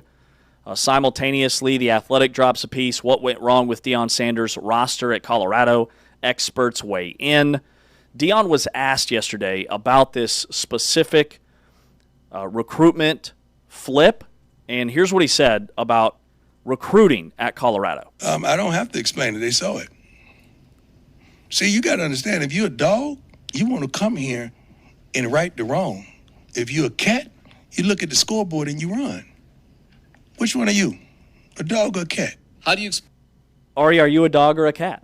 I'm a dog. Are you a dog or a cat? Know me enough by now to know that. Cats run, dogs hunt, I think. Yeah. Cats also very carefully land on their feet, and they're constantly judging and watching. And have 9 lives. Yeah. I think with Deion, and there was a lot written this week about Deion. The Athletic had a piece kind of documenting Deion's fall this year, what's gone wrong. You know, the media lives in the margins with Deion. It's either love or hate. He's either the best or the worst, right? I've talked all year about some of the important context here. Number one, you lose a quarterback and a Heisman Trophy winner that played on both sides of the ball. Okay, you got to be able to replace guys in this day and age. I get it. Deion also had bladder cancer this offseason, had his bladder removed and reconstructed, and then had to have another surgery for blood clots. This has been a really bad year for Colorado. There's not a ton of momentum. And I think maybe the biggest scarlet letter on them this offseason is their recruiting. I mean, Deion has always been good for at least 1 5-star in every cycle that he's been at Colorado, and so far they don't have that. But he tends to flip guys late. He tends to zero in on guys and flip them. Julian Lewis was what he did last year. So, yeah, I mean, I think this is an overreaction from the media and trying to jump on Deion, who's having a bad year. Easy target. But again, like there's no in-between with Deion. There's no nuance. There's no context. I get that he's a lightning rod for attention.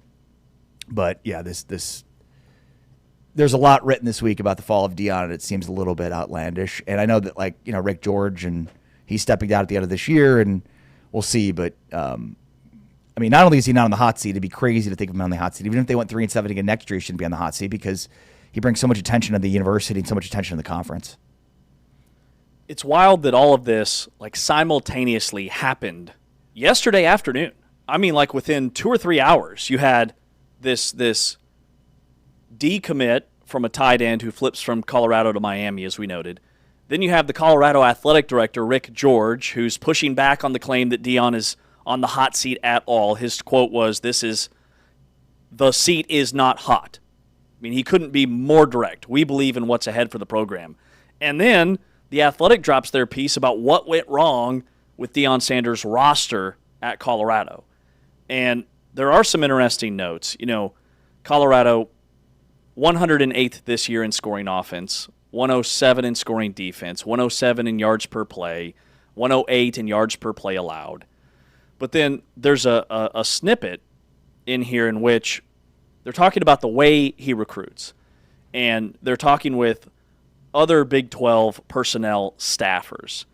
And this staffer says, we say it all the time at our place. If a player can't develop at a place like Alabama or Georgia, where they have every resource, why are they going to come to Colorado and be any better or any different? What's your take on that? Because Deion has gone for the big splash transfer portal guys that maybe weren't getting the reps, the playing time, for whatever reason they were unhappy at an Alabama or a Georgia, lottery ticket type transfer portal guys. Well, and there's some really interesting quotes that came out of this piece from The Athletic, and there's some really good reporting on it. This piece in The Athletic on Deion basically got quotes from across the Big 12 coaches, at administrators, general managers, and the one that's getting the most headlines is, quote, another Big 12 personnel staffer said, we say it all the time at our place. If a player can't develop at a place like Alabama or Georgia where they have every resource, why are they going to come here and be any better or different? And I mean, I think there is some truth to that, but I also think, like, well, sometimes those guys don't. It's not about development. It's about guys not getting opportunities. There's so many great players in front of them. So you get Emmanuel Henderson's a good example of that. Henderson was not getting reps at Bama. I mean, has he shot the world on fire at Kansas? No, but I think he's a good example of, like, yeah, sometimes there are guys that leave Bama or Georgia that are, significantly better pieces elsewhere just because of the numbers game that from an Alabama, Georgia perspective, they're just recruiting at such a high level. I think the biggest mistake Deion made was Pat Shurmur as offensive coordinator. And I've talked about this a ton. I mean, Pat Shurmur runs Pat Shurmur's offense. You bring in a guy like Caden Salter, you probably need to do a little bit more of how Aaron Roderick at BYU has handled Bear Bachmeier. You've got to slowly evolve and develop an offense that fits the skill set of that player. I think there was no cohesion and right mix of what the Shurmur offense was and what Salter was being asked to do. And then I think it probably should have transitioned to Julian Lewis a little bit earlier, because at some point you've got to realize this is our future and we can't lose him to the portal. We need him to stay and keep him happy. I believe Shurmur's already been demoted. He'll be out. They're going to bring in, in college football and probably the NFL too, you just need offensive coordinators to be more multiple. Shurmur's from the old school line of thinking of, like, this is the offense I run. It's been effective. I'm going to continue to run it. Right. I don't think you can be successful that way. So I don't look at all of the decisions made this offseason in the portal as a huge indictment on the program overall. I think it's an indictment on Deion's assistant coaches and more specifically on Pat Shurmur as the offensive coordinator. The defense is also extremely disappointing. The defense was really good last year. You lose Travis Hunter, things might be a little bit different. Look, I'm not trying to excuse away everything. They're bad, and they've at times been not competitive. I mean, there was a 2-game stretch where they were outscored like 110-20 or whatever it was, 6. So, I mean, yeah, some of this is sort of inexcusable, but there's a lot of context here, I think, that goes into it. And again, like with Deion, it's either love or hate. Like there's no indifference to Deion. And I think the media is a great representation of that. This year, it's look at how bad they are. And so now you're going backwards to try to figure out what happened based on on-field results. And I think there's a lot more off-field stuff that's led to on-field results. Mm-hmm. With the Caden Salter misfire, he was a star at Liberty. This season, he's averaging a career low yards per carry. He's got 10 passing touchdowns, 6 interceptions. The consensus is, to your point, it's a bad scheme fit. And he was really great at Liberty because they ran him. Now he's in Pat Shurmur's pro-style offense. He ends up benched twice this season. He's been replaced by Julian Lewis. That's been a mess. And then the Utah and Arizona blowouts, they were outgained by Utah 398 to -18 in the first half of that game. Lost 53-7, and then they lost 52-17 against Arizona. Also, they're still not very good in the trenches. Like, they have star power at receiver, and in their secondary and kind of those flashier positions. But even with Jordan Seaton, they still can't run the football. They still can't stop the run. And one coach from this piece noted that college football, it's built on day 3 NFL dudes in the trenches, not just 5 stars on the outside. And the 5 stars carried them to a 9-win season last year. It's totally gone the other way this year. So we'll see what it means for the future of Deion at Colorado. Up next here on Big 12 Today on Big 12 Radio, a segment we debuted a couple of weeks ago. Let's get it on. Our producer, Taman T-Chains, will jump in here. He's got some topics for us. We'll debate them. He's Ari, I'm James. This is Big 12 Radio, brought to you by Modelo, exclusively on TuneIn.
Big 12 Today here on Big 12 Radio.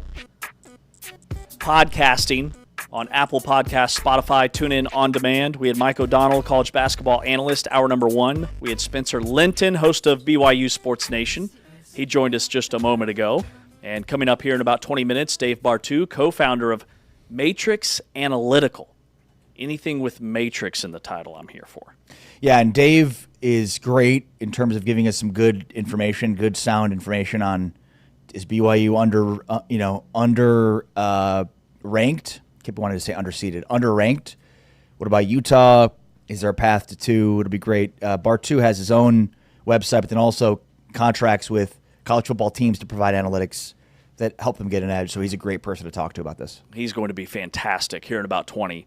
Big 12 games of the weekend. We've got Baylor at Arizona at noon, followed by BYU at Cincinnati at 7 o'clock Central Time this weekend. We're brought to you by Modelo, and we welcome in our producer, Taman. Producer Taman, this is our Let's Get It On debate segment. He's got the topics.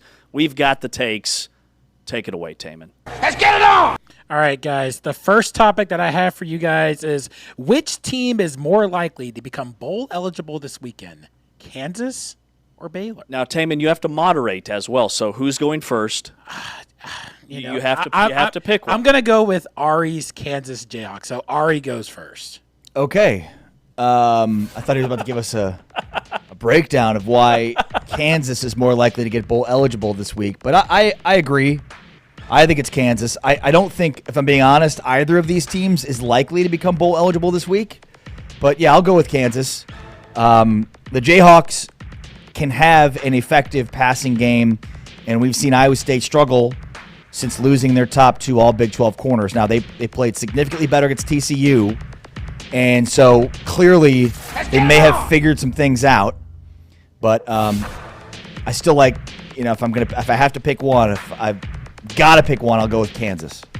All right, if you're taking Kansas, that means I lean Baylor. This is the TNT game at 1 o'clock Eastern, noon Central. Baylor at Arizona. Let down spot for the Arizona Wildcats. Coming off that big emotional win against Cincinnati, they're going to be all hyped up, but they haven't seen a passing attack like Sawyer Robertson. 29 touchdowns, over 3,000 yards. The Baylor Big Three, these guys want more football. They want to make a bowl game. Sawyer Robertson, Bryson Washington, Josh Cameron at receiver. That's quarterback, running back, receiver. They had over 500 yards of total offense against a really good Utah defense. Let's not look at the scoreboard. We don't pay attention to the scoreboard. 55-28 they lost. Baylor pulls off the upset. They get to bowl eligibility, and that would just be perfect Big 12 chaos. Let's get it on! These November games are weird. So give me Baylor. All right, guys, next question. Whose seat is warmer?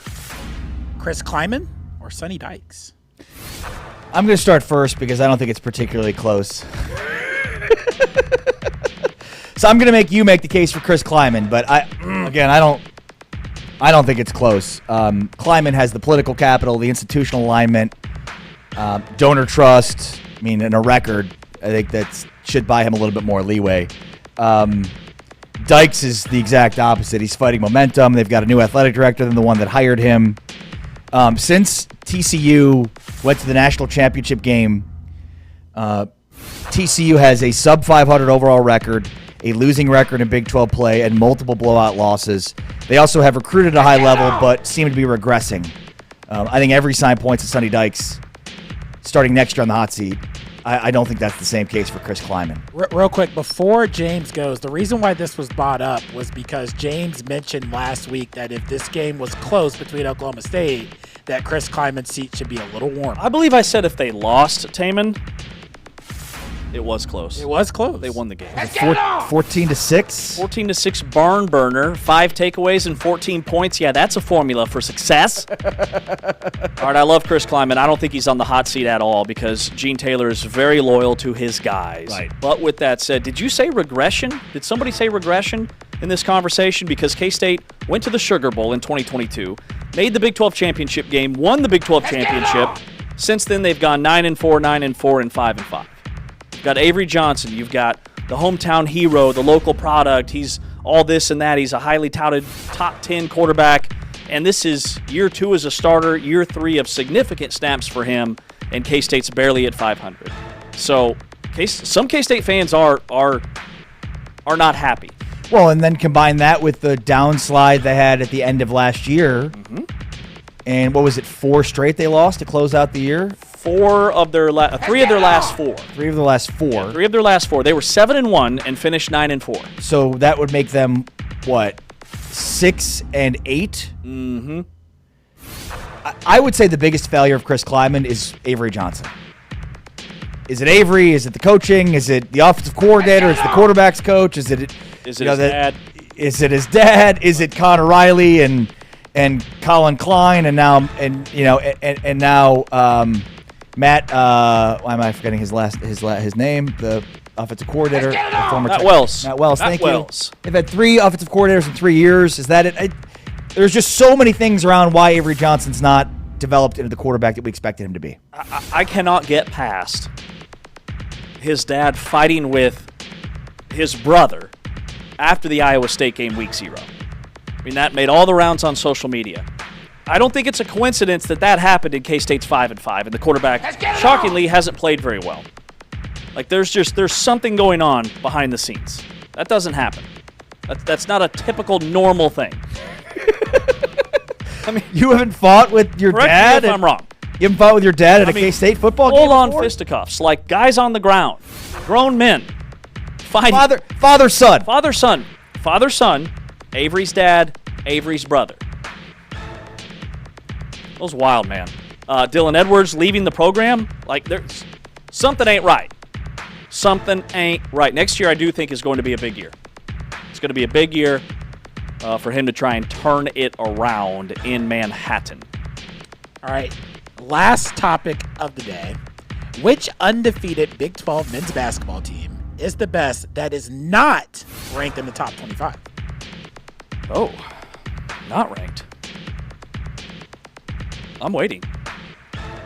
I'll let you go first on this. Oh, you'll let me go first on this one. The one that's non-binary. Shocking. Yeah, okay. The one that requires... all right. I could go first. No, I got it. I'm going to be a gentleman, though, and allow you to go first. No, because I want to see who you take. Because I've got 2. I've got 3. Well, you've got 3? Yeah. This guy. I'm going Cincinnati. I'm going one-upper. I'm going Cincinnati. Wrong. That's wrong. Also, it's Lieutenant one-upper. Thanks. Director Cowboy Boots.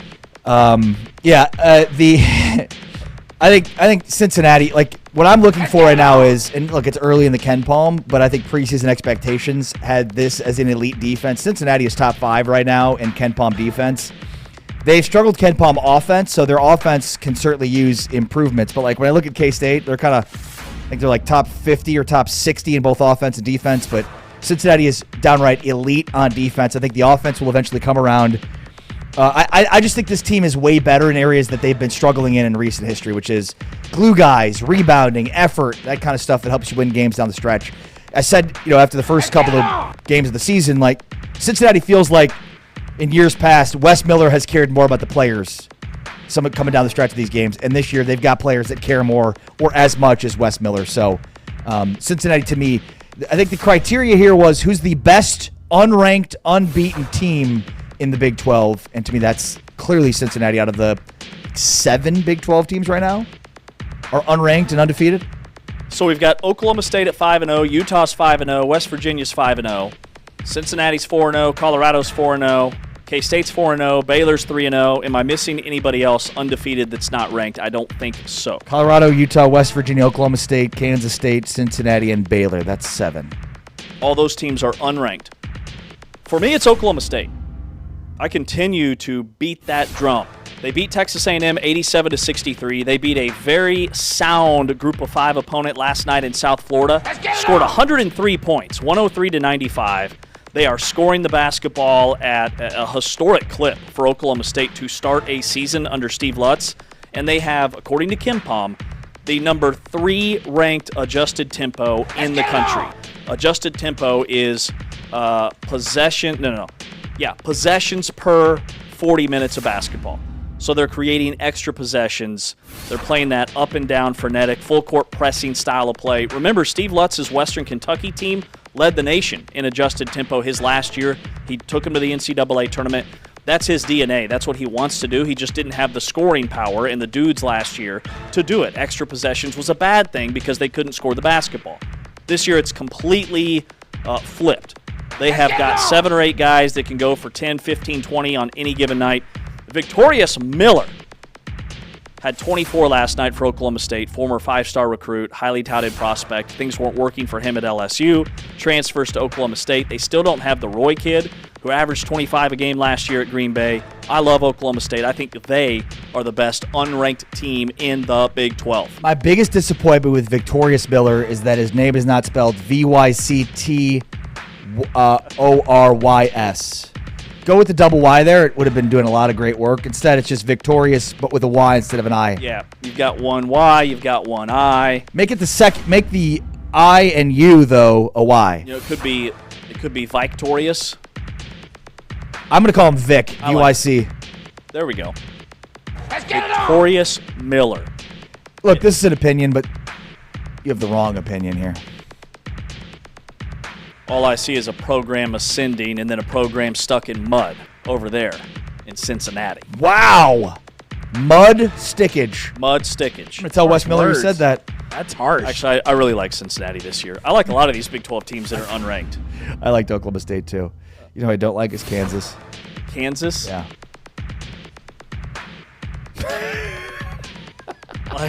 I want to disagree with you. Like, I know I want to say you're being extra hard on your team. That's a Modelo rule. Which I am, by the way. Only true fans, only full-time fans can criticize their team, so I can't criticize your team. So you can be extra critical. But, like, I'm looking at some of the teams that aren't ranked in the Big 12 and what they're doing.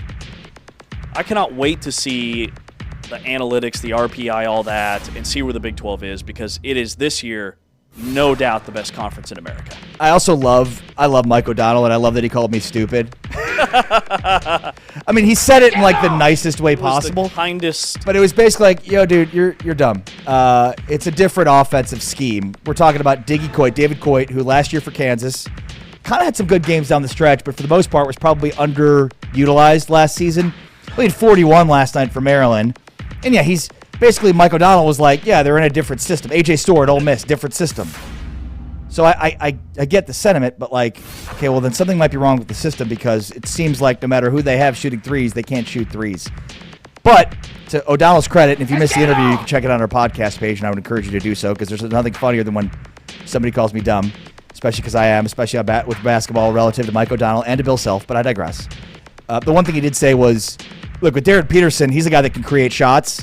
You need to have somebody down low, as opposed to, I thought, you want to space the floor, give him opportunities to drive. And that's not exact. I mean, it's not his game, because he can get to the rim at will, but I think he's got the ability to take advantage by getting open shots. And I think Bidunga, who's off to a great start, can help with that. But you see how I turned that into a Kansas segment somehow? Oh, I mean, there's nothing worse than seeing guys that have transferred out thrive in different situations.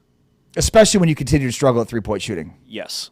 And like Kansas State last year had to play Cam Carter, who was their leading scorer 2 years ago, and he went into Bramlage Coliseum and went off. Just the other night, K-State played Day-Day Ames, who started for K-State at times 2 years ago. He's now at Cal, but he's been to like 4 schools in 4 years. But at Cal, I think he had 35 the other night against K-State. I mean, you look at that and you're like, man, what could have been if they were still at our school? So I get it. It's weird how 4 schools in 4 years is not that uncommon at basketball. No, it's not. David Coit is another one of those. Trey White at Kansas is another one of those. There's plenty. Where was Trey White before Illinois? I think Illinois was his first spot. Oh, okay. Where was he last year? USC? Ish? What is ish? Like maybe USC? Yeah. Like UCLA? I think it was USC. Yeah. That feels right. No, yeah, it was. I'm just trying to figure out what the fourth is. Yeah. He went USC, Louisville, Illinois, Kansas. I was completely wrong. All right, Taman, who won? I gotta go with Ari. Just because how you trashed Cincinnati, you backtracked it. That was just wrong. He's scared of you. No. Ari trashed his own. If you said to me there'd be an angry text in 2 hours. Ari trashed his own team. He followed the rule of Modelo because he can do that. but like My guy. T-Chains. My guy T-Chains. You trashed. This is total like you trashed Cincinnati. Like you went all in, and then you tried to backtrack it really this is fast. teacher's pet all day. I see right through. Nobody asked him who the winner was. You asked him. Right. I asked him thinking he'd say me. He followed the rules. James, you trashed Cincinnati. Why would you? What did Cincinnati do to you? I do think my cousin goes Thank to you. Cincinnati. Thank you. What did Cincinnati do to you? I love Cincinnati. All David's right? cousin And goes to Cincinnati. And I'll love them even more when they make the NCAA tournament. Okay? How about Oklahoma State? Yeah, they're going to the tournament. Going dance. Do you guys even watch the games? I mean, Oklahoma State's made the tournament as many times as Cincinnati do you even watch has. the games? Ooh. Do you even lift, bro? Saw Ari at the gym yesterday. It was awkward. Yeah, it was super awkward. So awkward. I was leaving. He was coming in. Ships of the night. What's just the head nod? Right. It's like, do we stop? And actually, it took me a few steps down the road to realize it was you. And then it's like, do I turn around? Do we converse? What happens? Did you here? smile like you did in that photo yesterday when you actually saw him? Because you guys are besties, Yeah. Yeah. best bros. I enter this building with a smile on my face, Every time he sees Ari, excited to see my BFF every day. best friends forever. Every day, because I know he's gonna have a snippy, roast-like comment right out of the gate, and I look forward to it every day. Yeah. Now I've got to save it for air. Okay. Dave Bartu. You look good, though. You're going to the boxing gym to train your boxer after this? It's gonna be huge. It's going to be huge. Yeah, Rocky 7. I was gonna say, I need some Rocky music. Cut me, Mick. Rocky 7. I've got a big role. A big role. Dave Bartu, co-founder of Matrix Analytical, joins us after this timeout. He is Ari. I'm James. We need to keep a Let's Get It On scoreboard. 2-0. Yeah. 2. Ari's got a big We'll do lead. that. Yep. He's got a big lead. Big 12 Radio, brought to you by Modelo, streaming on your screen on Big 12 Studios. We chat with Dave after this timeout.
Big 12 today here on Big 12 Radio, powered by Modelo, here exclusively on TuneIn. This is the Big 12 Conference. This is a different league. With Ari Timken, I'm James Westling. You're watching us on Big 12 Studios. We welcome in the man when it comes to college football analytics, Dave Bartu, co-founder of Matrix Analytical. Hey, Dave, good morning. Good morning. Good morning. It's interesting you say that. Introduce me that way, because I don't look at it that way. But in the last couple of weeks, doing all these head coaching searches, there's a little nugget of analytics for everybody listening out there. Is one of the athletic directors was asking me about game management. How do we define it? Right? It's never really been defined. So I started digging into that rabbit hole. And one of the things that he brought up was the middle eight. Have you heard of that game theory? Yes. Middle eight from Belichick? Yeah, end of the second quarter, beginning of the third quarter. Yeah, Kenny Dillingham at Arizona State's all about it. Yeah, I'd never heard of it. And I was like, okay, so I do some research on it, and I'm like, has anybody ever validated this? You know where I'm going, right? You know where I'm going. So I sit down, and I'm like, okay, 2025, middle eight college football, 52%. That's a coin flip. That's almost random chance. 2024, 55%. Okay. 2023, 55%. So we have a 3-year average that winning the middle eight in a close game wins you 55% of the football games, right? Just slightly better than flipping a coin. So then I looked at all the other 8-minute blocks in all of college football. So it turns out that the middle eight at college football level is complete crap. And then I checked it for the NFL, and it's also complete crap. So, but the cool thing is I'm working on the report now. I did figure out a way to define momentum in college football. No. So, yeah. Because Sloan's tried it, ESPN's tried it, MIT's tried it. They've tried all these different ways, but I tried a different way. And there is one specific momentum metric in college football in 2024. I only tested 2024, literally just got the data. 2024, if you have this one momentum coefficient in a college football game, if you have the highest momentum coefficient over the other team, you win 91.4% of all college football games. Wow. That's amazing. Amazing. This might be the holy grail of momentum in college football. Okay, I am literally freaking out. But that's not why you brought me on. Well, but explain to me what that means, like I'm 7 years old. Okay. Okay. So we've always heard it. We've always heard the coach speak, and we've always heard the announcers talking about momentum in a game. And people have tried to research it. You know, you go into Sloan Analytics, you go into ESPN people, like I said, MIT, NFL, and they say we can't prove that there is, quote unquote, momentum in a football game that could define winning and losing. And I did the research on it, and I found that everything they were researching could fit into a small box of this is what we are looking for. And I thought, well, they haven't they've researched a bunch of X, but they haven't researched Y. Yeah. Right? And so I don't want to get ahead of myself for two reasons. One, I don't want to give it away and have somebody jump the gun and beat me to it. Selfish reasons. Totally. But number two, it was just 2024. But the difference was everybody was looking at momentum plays, and I was looking at momentum drives.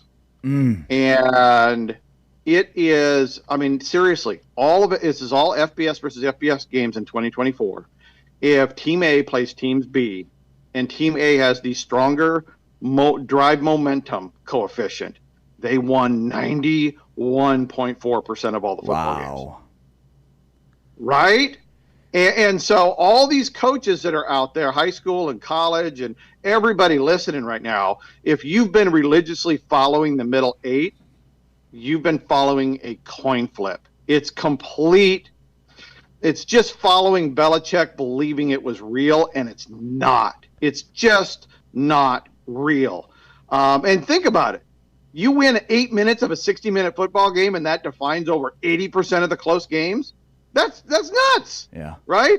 But then it's also nuts to say, look, if you win this momentum coefficient, you win over 90% of the games. Oh, I am truly excited about it because I've been doing this for like 15 years, and I'm just starting to get into things that nobody talks about, and being able to think very differently in college and NFL football. Yeah, and as a quick aside, like I think just analytically speaking, momentum has been viewed as as kind of a joke, right? I mean, because it has been analytically unable to be proved. Exactly. It's funny because everybody, this whole middle eight was like the part of the coaching Bible, and it's a joke. And momentum has been considered a joke, but I think really, it was looked at right. I think it was looked at wrong. Yeah. Right? It's the way they looked at it wasn't a joke. Right? The methodology they used and what they were focusing on for momentum was not incorrect. They just didn't look at different ways of interpreting momentum in a football game. Love talking with Dave Bartoo. And one of the big pieces, Dave, we love to have you on for is when the college ball playoff rankings come out. One of the things that we've been pounding the table for is BYU being underranked. All right, what is the analytical piece to this? Do you think that BYU is underranked? And throw a little bit of shade of the Oregon hat you're wearing. I think Oregon's best win right now is Iowa, which is a team that lost to Iowa State. Notre Dame is trumpeting for having a great win over Pitt, who lost to West Virginia this year. So we think BYU is being underranked relative to those two teams in particular. Oh, okay. And that's a little bit understandable because you go to the win-loss column and you go, okay, Oregon and BYU both have one loss. Why is there such a vast difference? Let me reverse a little bit and let everybody know that for the last 12 years, my co-founder and I, when the college football playoff started 12 years ago, Bill Hancock gave us basically how everything is ranked. Okay, the rules. See, the committee doesn't make the rules. They go in and there's a specific set of rules. They follow the rules, and boom, they get out of there. Okay. So understanding the rules is very important. And so we tracked committee behavior week over week for the last 12 years. This committee, when we put out our two projection models, our original one from 12 years ago and our recent one, the top 11 we nailed in a row with simply a formula, not watching any games. Okay. So from the standpoint of committee behavior, BYU is exactly where they are supposed to be. I have no arguments with what this committee has done with regards to BYU, because inside the numbers, the 11 previous committees would put them right there. The problem comes is when the chair gets out and start talking about the ranking and gives us this word salad, right? And it's like, what the hell did he just say? Right. And it doesn't make any sense. And then the media construes it, and then all of a sudden the narrative keeps shifting, but the numbers don't. And so if you're a fan and you watch the ranking show after each one expecting something different, that's on you, right? If you choose to understand it is a very basic process, then it'll bring it to light, but it's a lot less exciting. Now, when it comes down to BYU and Oregon, strength of schedule, both of them are very weak. Okay. Yeah. When it comes down to top 25 wins, I don't have it right in front of me. I think does Oregon have one from last week? Was Iowa still in the top 25 last week? Yes. I think they were. Yes, I was in the top 25 last week. So for everybody listening, a top 25 win is only if that team was in the playoff committee top 25 last week. Right? So Alabama has 3. Next week they'll have 4 because Missouri's in there. Oregon has 1 this week. They will have 0, just like BYU next week, because Iowa is gone. That is if they beat USC. So really what it comes down to is the most important metric for the playoff committee is game control and strength of record. Both of those formulas include a strong element of margin of victory. And margin of victory is by far and away the greatest predictor of the quality of an offense and a defense and a combined team. So Oregon, their margin of victory relative to their strength of schedule, their game control relative to their strength of schedule, is by far and away better than BYU. What's hurting BYU relative to Oregon is simply they are not blowing teams out when they have had the opportunity like Oregon has. That's really it. On paper, you have Oregon with that one top 25 win. BYU without it. But ultimately, what this all comes down to is that game control margin of victory quality. And that's why BYU is ultimately where they're at. If they have a top 25 win, if they've won by bigger margins when they played these games. Now, those margin of victories, the playoff committee caps it at 21. So winning by 42 like Indiana doesn't really mean a whole lot. So it is capped there. But to me, that is inside the numbers. If I'm the chair trying to explain where BYU is at, it is simply that the most important numbers we look at, they are the weakest ratio of strength of schedule to game control in the top 15 right now, and that's why they are where they are. But so Dave, when you say margin of victory, are you saying that like when we see EPA and success rate and all these super detailed metrics that essentially the godfather of it all is just your margin of victory and your scoring average? Like when we were looking at Texas Tech earlier in the year, probably didn't give them as much credit as they deserved for blowing out teams like Arkansas Pine Bluff. But are you saying that does matter? Well, Arkansas Pine Bluff is thrown out. FCS games are tossed. Okay, margin of victory over 21 is tossed, and it's not straight margin of victory. It's game control is a modified margin of victory. Scoring efficiency, points per snap produced and given up is a much better number. A lot of people gravitate to just points scored versus points allowed, but you actually have to look at the pace of play and try to level the playing field that way. Okay, got it. But ultimately, it comes down to over the entire season. Yes, right. If it doesn't matter if it's BYU or you. I have talked to a ton of head coaches and ADs about the playoff committee rankings and what's important. And when you have the opportunity to put the foot down, if you are a playoff team, if you want to get in, okay, and your fate is in the hands of the committee, when you have a shot, you crush teams, okay? 60 minutes of hell. There's just no ifs, ands, or buts, and I've been saying that for 12 years. Hancock said it day one, and that's part of it. Now, with BYU, can BYU make the Big 12 championship game? Yes. Yeah, they're in the driver's seat. Then you got nothing to worry about. Big 12 is a one-bid league. Go win the Big 12 championship game and tell everybody to shove it. So we thought this year the Big 12 could be a two-bid league. Not seeing it. Just not seeing it. I know you're going, man, that's nuts. And we actually had a meeting about this with our team yesterday, because one of the things that we brought up is why is Miami where they're at? Because both of our models had them a spot or possibly one spot higher. And we had a really good theory on that, and I believe they are a little bit lower by design. And we talked about Oregon, USC. We 100% agreed. Loser of that game is out. So yes, Oregon at 10-2, you're toast. I know I'm a duck, but they're gone. And there's no ifs, ands, or buts for me with that. As for the Big 12, that's probably the biggest paradox is if Texas Tech loses it, if they went out and get there and loses to, let's say, BYU automatically gets in. We lean that Texas Tech's out. That's it. It's a one-bid league. ACC is getting one. ACC is going to be 11 seed. G6 is going to be the 12 seed. You got the Big 12. Now, what may change that is if somehow Notre Dame gets upset. Now, Notre Dame is the hottest team relative to their opponent in the last 8 weeks. So we don't think that they are going to lose. So it comes down to 5 SEC, 3 Big 10, a Big 12, an ACC, Notre Dame, and a G6.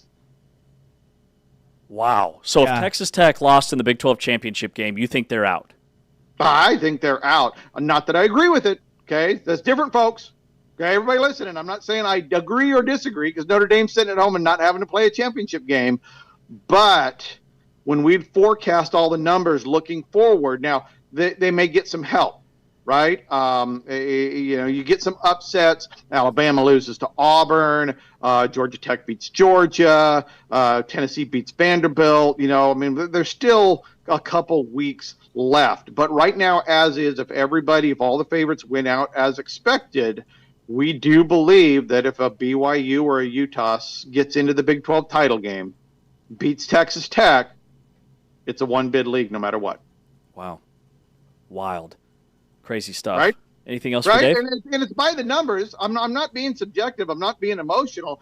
We just look at the charts and the game control and the strength of record, and that's just the way every committee would have done it. Last thing for me, Dave, and that is who should Oklahoma State hire? Oh, I wish they'd have called me. I wish they'd called me. You know who I'd like him to hire? I'd like him to hire Colin Klein. Who's been talking about Colin Klein this whole time? I feel like I'm the only one that's mentioned Colin Klein. But let me walk you through it. I was asking James, by the way, not you. Because I mean we're on 7 head coaching searches right now, right? And we've built staffs all over the place. NFL, college football. Oh, by the way, is there any Dallas Cowboy fans listening? Of course. Taman's raising his hand. Okay.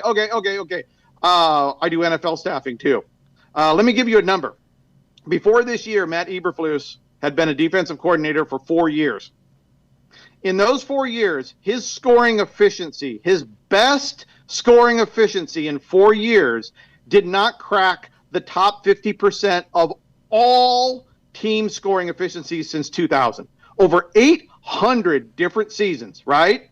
You got 25 years, 1 season per team. His best year wasn't even in the top 50th percentile ever. And this is going to be his 5th year out of 5 that he doesn't have a top 50% scoring efficiency defense. This century could have been completely avoidable from the beginning. Now, back to Colin Klein.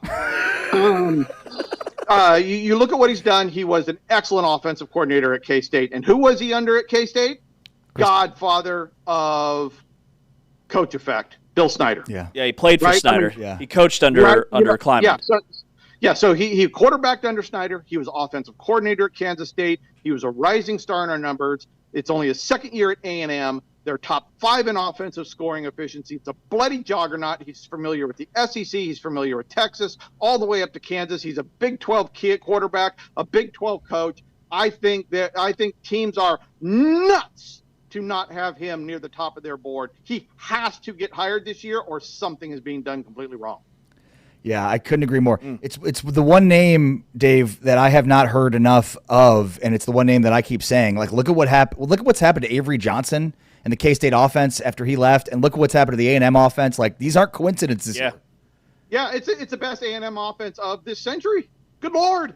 I mean, come on. I mean, it's the highest scoring efficiency number they have ever had. And it's in his only 2nd year, right? I mean, the defense isn't even top 50 in scoring efficiency. The offense is carrying this thing, the whole thing, right? It's like opposite Texas. Offense sucks. The defense has been awesome for 4 years, right? Somebody, please hire Coach Klein. Love it. Dave, man, your stuff is incredible. Thank you so much for coming on the show and keep up the phenomenal work. And thank you for your time. This was really insightful. Hey, you got my number. Don't be a stranger. All right, See Dave. you, buddy. Dave Bartu, co-founder of Matrix Analytical. The Colin Klein stuff, it cuts deep as a Kansas State alum. Well, and that's it, right? That's it. He'd be a phenomenal hire. He would be an incredible hire. But, man, that would hurt. He's been on every list that I've had for every team that needs to hire a coach in the Big 12. And I don't hear his name enough. The names I keep hearing, Alex Golesh, Eric Morris, I just don't hear his name at all, and it's bizarre. I mean, look at what's happened. Like, I think the Avery Johnson thing, as we talk about, is partly on Avery. Like, there's some things there that maybe, he's like, at some point you got to make plays. But when I look at what the offense looked like with Colin Klein at the helm, first with him as the quarterback's coach, then him calling the plays, it's night and day. Yeah, best offense Texas A&M has ever had. We wrap up the show with the final whistle. Coming up next, he's Ari, I'm James. This is the Big 12 Conference. This is a different league.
One final time here on Big 12 Today on Big 12 Radio, powered by Modelo. He's Ari Timken. I'm James Westling. Dave Bartu, co-founder of Matrix Analytical, tells us he thinks the Big 12 is a one-bid league this year in the college football playoff. We also had Spencer Linton, host of BYU Sports Nation on BYU TV in hour number 2. Mike O'Donnell, college basketball analyst. CBS and NBC Sports was very hard on Ari, hurt his feelings, called him stupid. I apologize on behalf of Mike. It's just so mean.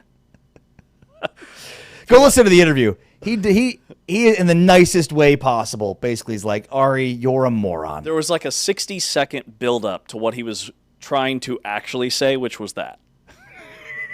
He's like, I played basketball, so I'm smarter than you. And Bill self-coaches basketball, so he's smarter than me, and that makes you this. Pretty much, yep. And he's not wrong. He's not wrong. I mean, apparently he didn't see our Lethal Shooter video. Yeah. It only took like 60 takes. That doesn't matter. 61 is the one that does. It's right, and it doesn't matter that you were the one that screwed it up. No, it doesn't. It doesn't, because that didn't happen. It's not true. He's making that up. He's lying. Big 12 Radio podcast on Apple Podcasts, Spotify, TuneIn, On Demand. Ari's wearing cowboy boots today, which I absolutely love. I'm coming over for the Yellowstone watch party this afternoon. Cannot wait. Going to be out ranching later. You know who would love this? Mike Gundy. Mike Gundy would love those boots. Haven't heard that name in a long time. You haven't? Yeah. What do you think he's up to? Absolutely nothing. And that's exactly what I would be doing if I were Mike Gundy. And then I'm sure at some point this offseason he'll say to his agent, hey, are there any, assistant coaching roles I should be interested in? And they'll say no. What about television? That's it. Ding, ding, ding. And he'll say, yeah, I'd probably do that. Remember he was Nails in that commercial they did? Oh, he's got great personality. Yeah, earlier this year. Thing I'm going to miss the most about him. Same. Man, we had some gnarly storms roll through this morning, the DFW area. You guys all hear those? I was worried about Taman making it in. He was here when I got here, so that was a win. How'd you sleep? Not great. Yeah, same. I don't know if it's because I'm getting older, but I don't sleep through the night anymore. Okay, what does that mean? Like you're just up really early, or you're up several times through the night? That's it. Yep. Several times through the night. That's not fun. No. Do you struggle to go back to sleep? Sometimes. Okay, well, I have a solution for you. This is perfect. Okay. Modelo? Yeah, a lot of that. Just show up hammered every day. I mean, that would be fun. No, it's drink the Modelo's at night and then I'll sleep through the night. You think? I think that's a myth. I don't think it works that way. Okay. But here's what I am going to tell you about. You mean drinking is not a great sleeping pill? I mean, it can be. Okay. Depends what you're going for. Yeah. Okay. If you're going for quality sleep, all right, and we love our Modelo's, but historically, did you know humans slept in 2 chunks? We are wired for segmented sleep.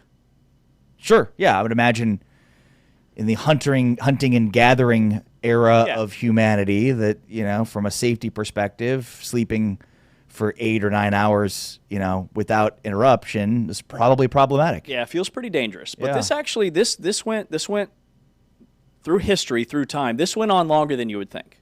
Okay? So sleep patterns would be we would sleep for 4 hours and then wake up for 1 to 2 hours and then sleep another 4.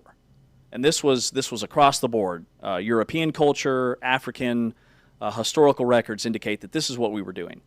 Now, what we would do during those 1 to 2 hours, we wouldn't sit on our phones or, watch TV. We would chat.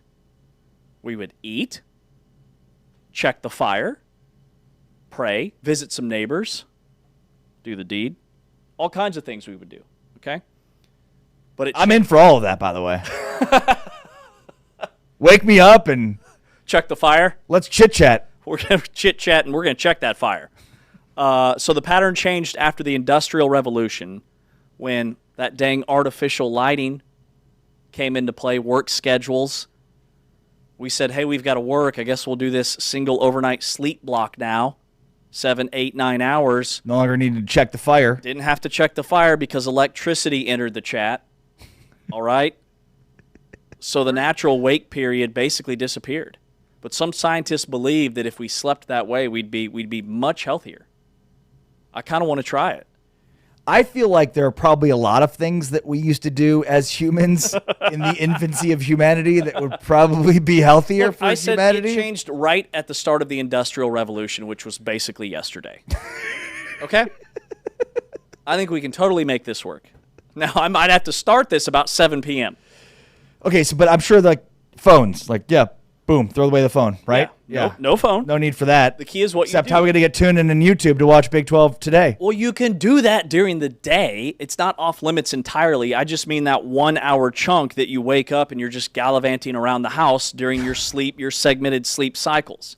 You go 4 hours, you wake up for an hour or two, back to bed for another 4 hours. So basically what scientists are saying today is that we're better off sleeping for 4 hours, waking up for an hour, and going back to sleep for 4 hours? Yes. As opposed to 8 hours uninterrupted? Yes. That's exactly what I'm saying. Wow. Feels like the 8 hours uninterrupted would be the better move. Are you here for it? No. If you're waking me up after 4 hours of sleep, I'm not getting back to sleep. You don't think you're getting back to sleep? So they say that because once your body gets used to this, that actually you would fall back asleep easier than going through the problems that you're having and just waking up all the time, unable to fall back asleep. I feel like this is a move that we'd have to make as a society. You know, like Spain has siestas in the middle of the day. Like, as a society, we need to, that's what we need to do. Like, by the way, at 3 o'clock, everything shuts down, nothing's open, go sleep for an hour and come back. Wait, time out. What? Are you not aware of this? In Spain, they have siestas? No. Siesta, that's nap, correct? Yes. Okay, what are they doing? What are they doing? Yeah, Spain, at about 3 o'clock during the day, every day, everything shuts down. Nothing's open. I don't believe you. It's a ghost town. No. And for an hour, That doesn't Spain has, it's 100%. You can look it up. Yeah. Everybody goes back and goes to sleep, wakes up an hour later, and places reopen? yeah. Do people work later? Everything goes on later in Spain. For instance, when I was in Spain, dinner was usually you sit down for dinner about 9, 10, 11 o'clock at night. Dinner at 9 p.m.? 10 o'clock. 10 p.m. dinner. Yeah. Yeah, this is real. The Spaniards are crazy with their partying, dude. They go out until 4 or 5 o'clock in the morning. They don't go out until 12 or 1 o'clock. Like, if you're going to go out and, have a good night. Well, of course they need a nap at 3 p.m. Ari, can you imagine James eating dinner at 9, 10 o'clock at night? This sounds No, like I couldn't. I couldn't imagine any of this. This sounds like the unhealthiest country in America. It's not in America. It's in Spain. I'm a In the world. smartass. I know what you were saying. I'm a smartass. In the world. I mean, America, yeah. I'm a smartass. You could jump on 50,000 dumb things I say all the time, so I'm just being a smartass. But yeah, I mean, you lived this. You did this in Spain. yeah. I've got a lot of questions. What time is breakfast? What time is lunch? Did you actually nap at 3 p.m.? Yes. You didn't. What time is breakfast and lunch? I mean, whatever time you wake up and want to eat breakfast. The only thing that's different is dinner. And you might have a meal between lunch and dinner since dinner's so late. This is wild. I think most of it is, if you're like a true Spaniard, you eat at that 3 o'clock siesta. So it's like eat at 3, go sleep, wake up. And if you don't party, you're just going to bed at 2 or 3 o'clock in the morning every night?